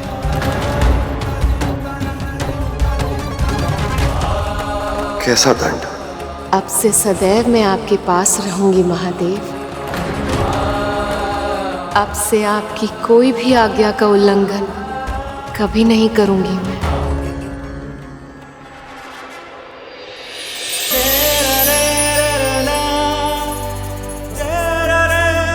सती,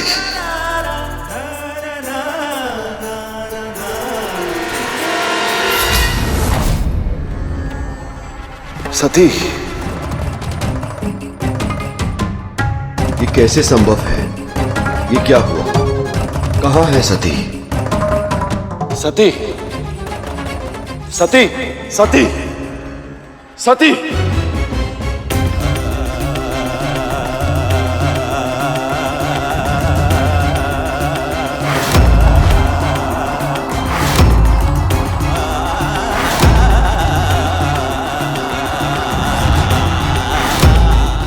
शारीरिक आंखों से ही नहीं, मेरे मन की आंखों से भी बोझल हो गई है प्रिय।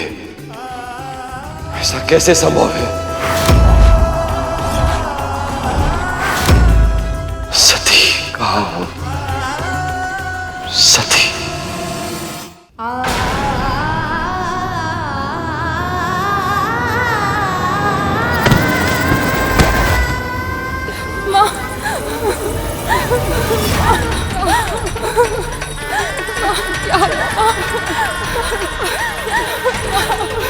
उठिए माँ, क्या हुआ माँ? उठिए माँ, ठीक तो है ना? उठिए माँ,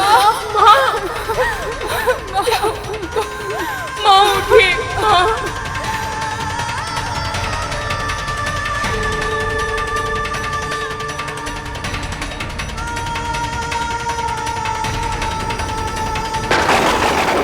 आज अनर्थ हुआ है यहाँ।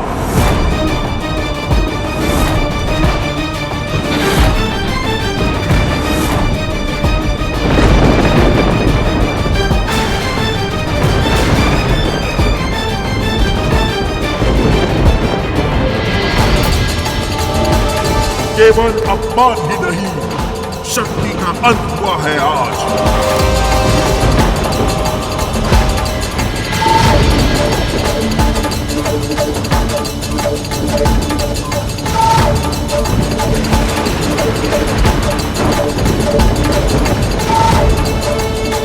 और अब होगा इस शक्ति विहीन संसार का सर्वनाश।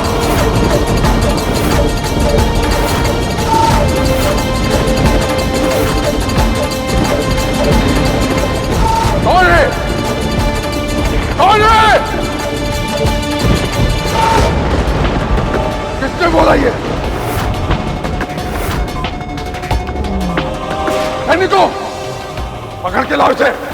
मूर्ख!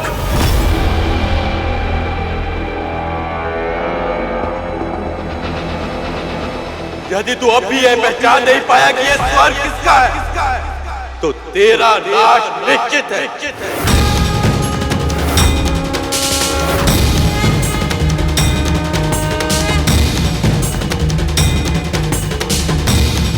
इस पूरे ब्रह्मांड में तुझे अब कोई नहीं बचा पाएगा, मैं भी नहीं।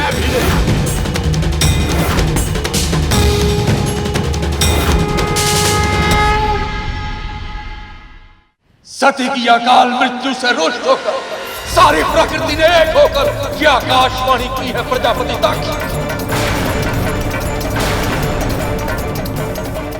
अब इस सृष्टि में कोई स्थान ऐसा नहीं जो तुम्हारी रक्षा कर सके।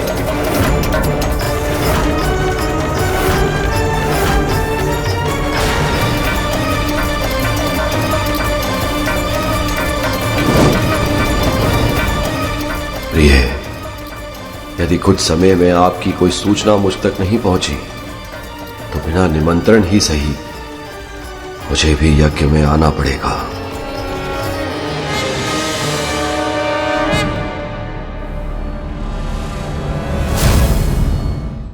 पहले वो आकाशवाणी और फिर ब्रह्मदेव और प्रभु नारायण का ऐसे क्रोध में बाहर आना, अवश्य ही कुछ बहुत ही अनुचित हुआ है भीतर। मैं भीतर जाता हूं।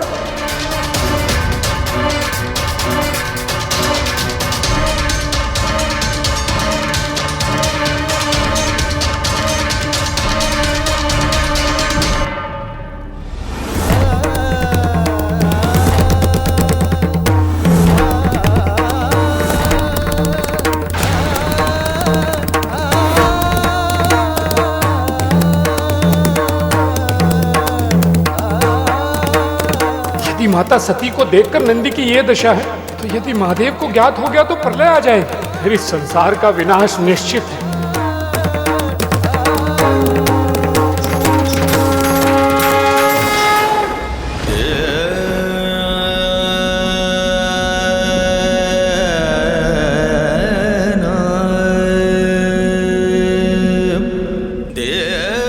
माँ, ये क्या हो गया माँ?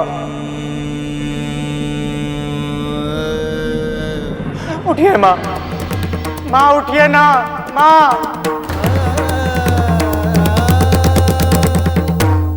उठिए माँ, माँ उठिए ना माँ।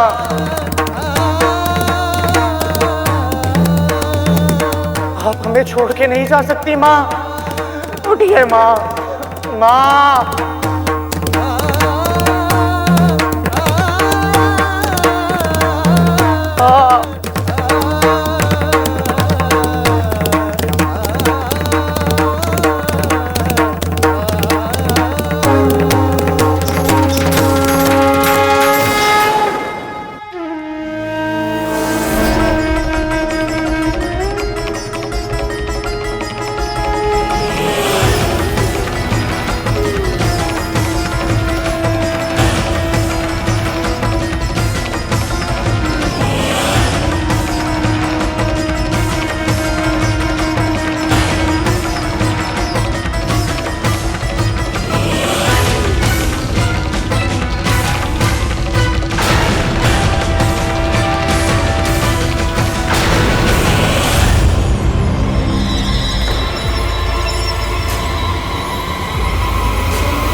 किसने किया है ये दुस्साहस?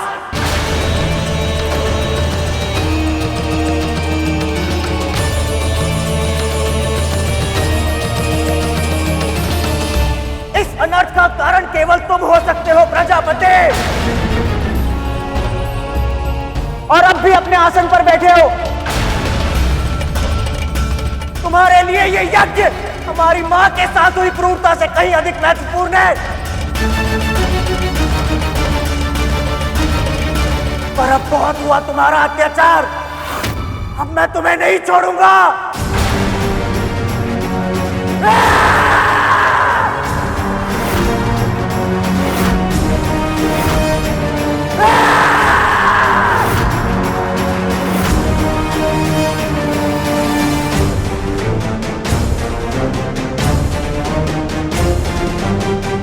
किस बात की प्रतीक्षा कर रहे हैं आप सब? यज्ञ की रक्षा करना आप सबका धर्म है। रोकिए दुर्बुद्धि को।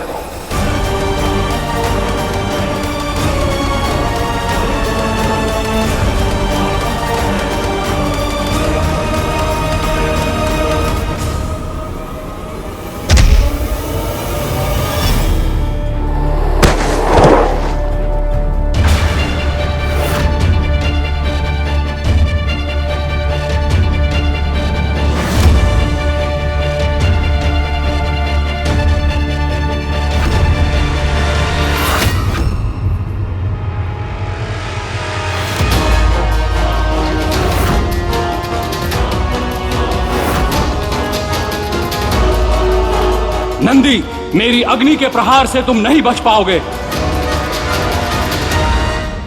हर हर महादेव।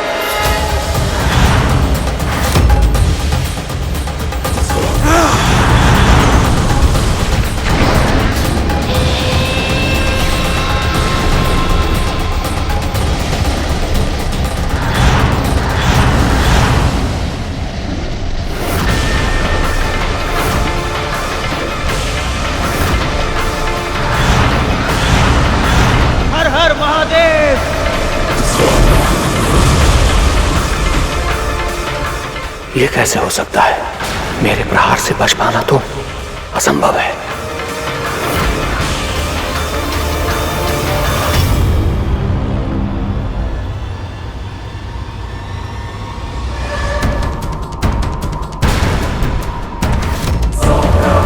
मैं तुम्हें इस तरह से जमा दूंगा कि तुम अपने स्थान से हिल भी नहीं पाओगे।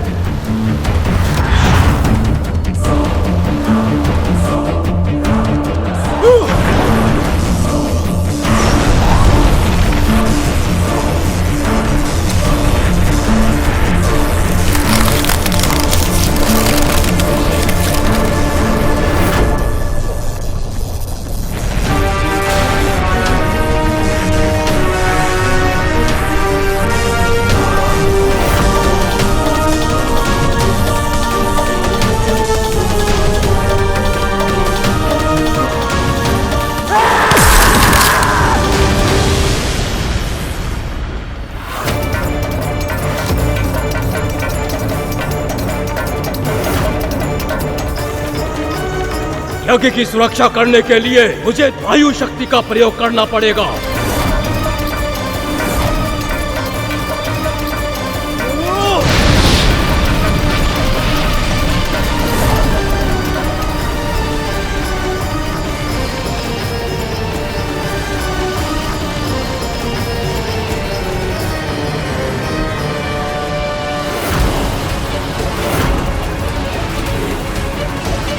लगता है मुझे अपना स्वरूप बदलना होगा ताकि मेरा भार बढ़ सके और वायु के प्रभाव के विरुद्ध मैं भूमि पर स्थिर रह सकूं।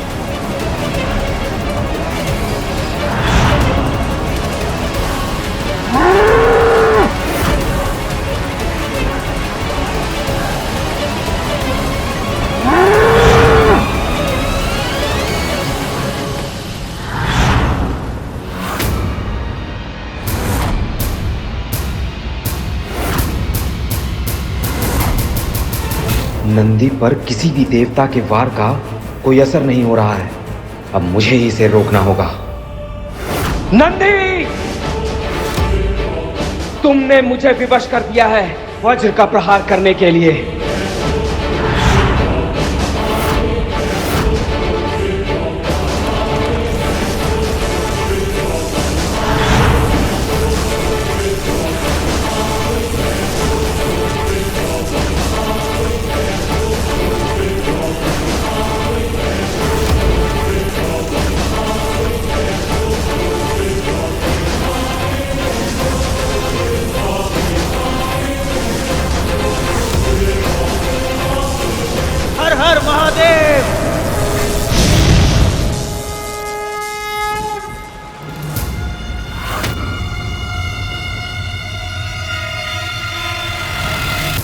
देवता नंदी को रोकने का प्रयास कर रहे थे, पर यदि कोई इतनी निर्ममता से एक बालक से उसकी मां को छीन ले तो उस बालक के क्रोध के सामने देवता भी ठहर नहीं सकते।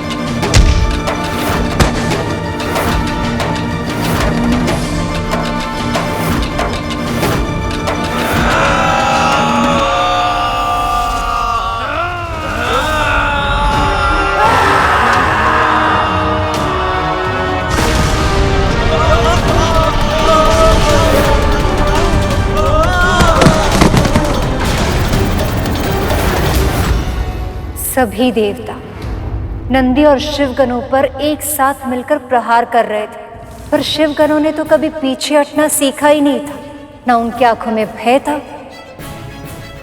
न मृत्यु की आशंका था, तो बस फुंकारे मारता, दुख की ऊष्मा से दहकता क्रोध का सागर।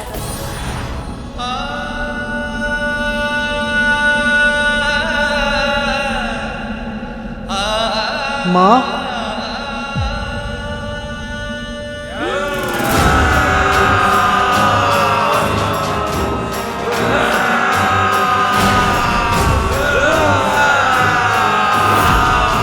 चलो नंदी जी की सहायता करते हैं।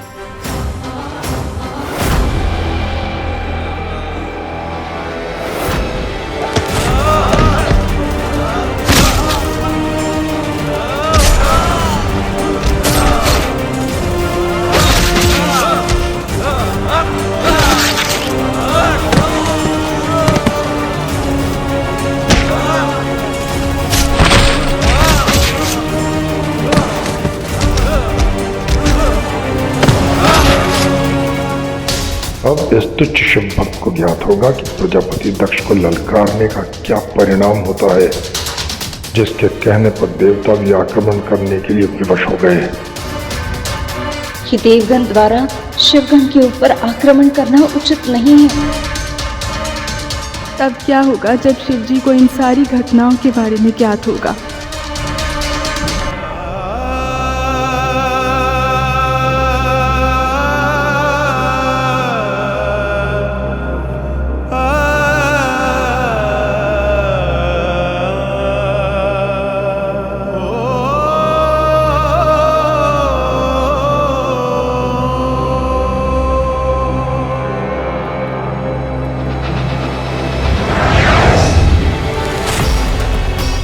सती,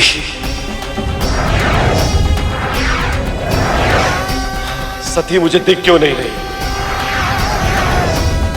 सती,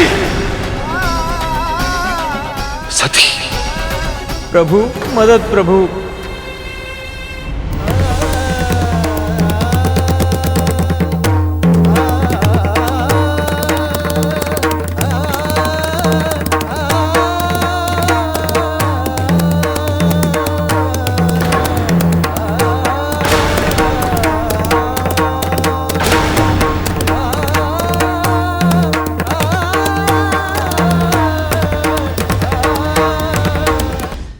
नंदी, श्रृंगी, तुम सब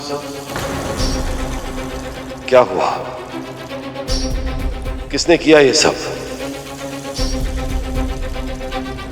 नंदी, सती कहां है? हुआ क्या है तुम्हें नंदी? प्रभु। नंदी क्या हुआ तुम्हें? तुम सब मौन क्यों? श्रृंगी, बताओ, उत्तर दो मुझे। ऐसा क्या हुआ है जिसके कारण नंदी की जीभ लड़खड़ा रही है?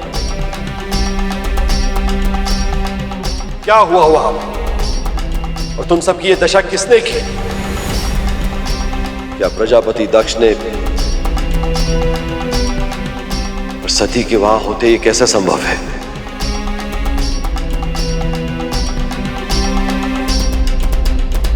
जब तुम पर आक्रमण हुआ तो सती वहां नहीं थी।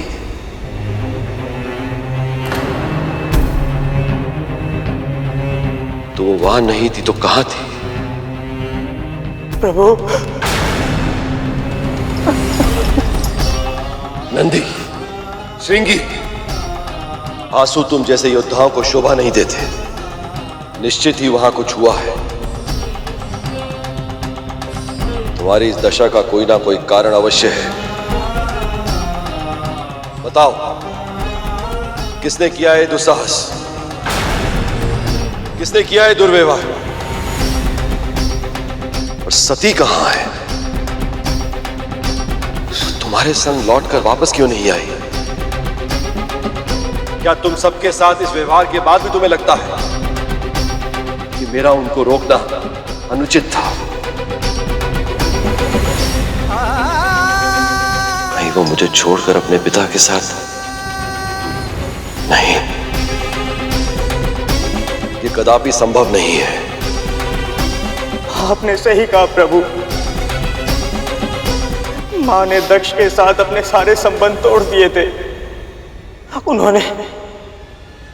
उन्होंने घोषणा की थी, आज से, इसी क्षण से मैं आपकी पुत्री नहीं हूं प्रजापति, और इसीलिए अब मैं आपको अपने जीवन से, अपने अस्तित्व से बहिष्कृत करती हूँ। अब से दाक्षायणी नहीं कहलाई जाएंगी। उन्हें अपनी भूल का आभास और आपका सुझाव ना मानने की ग्लानि इतनी बड़ी थी कि क्या नंदी, कि क्या? बहुत अधूरी मत छोड़ो नंदी। तुम्हें अनुमान भी है कि मेरा मन कितना विचलित हो रहा है। ये संसार मुझे स्थित प्रज्ञ बुलाता है, क्योंकि मैं किसी भी परिस्थिति में स्थिर रहता हूं। ये कैसे बताऊं कि मेरा मन इस समय कितना अस्थिर है? तुम दोनों मेरे सबसे प्रिय गण हो नंदी और श्रृंगी। तुम्हें तो ज्ञात हो गया होगा कि मेरे हृदय के भीतर कितना बड़ा चक्रवात उत्पन्न हुआ है। मन कांप रहा है। आशंका के थपेड़ों से विश्वास की लोम डगमगा रही है।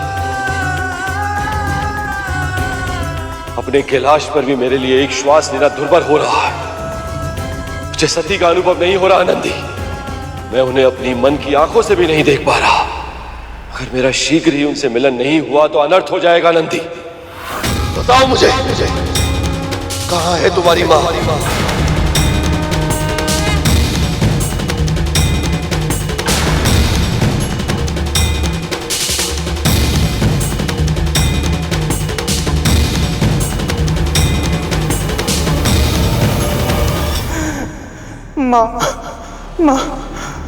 मां सदैव के लिए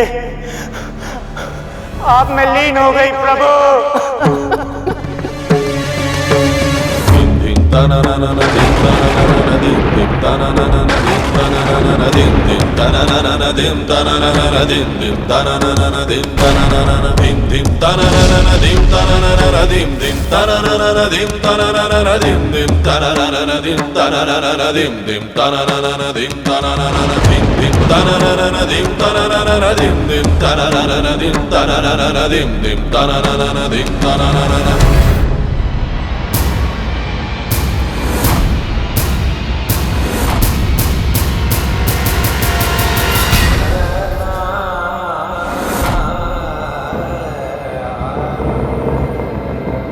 कैसे संभव है? जो इस संसार का अस्तित्व है, जिनकी शक्ति सृष्टि के हर प्राणी की देह को गति देती है, उनकी देह को कोई हानि कैसे पहुंचा सकता है? कैसे पहुंचा सकता है? सती! सती! सती!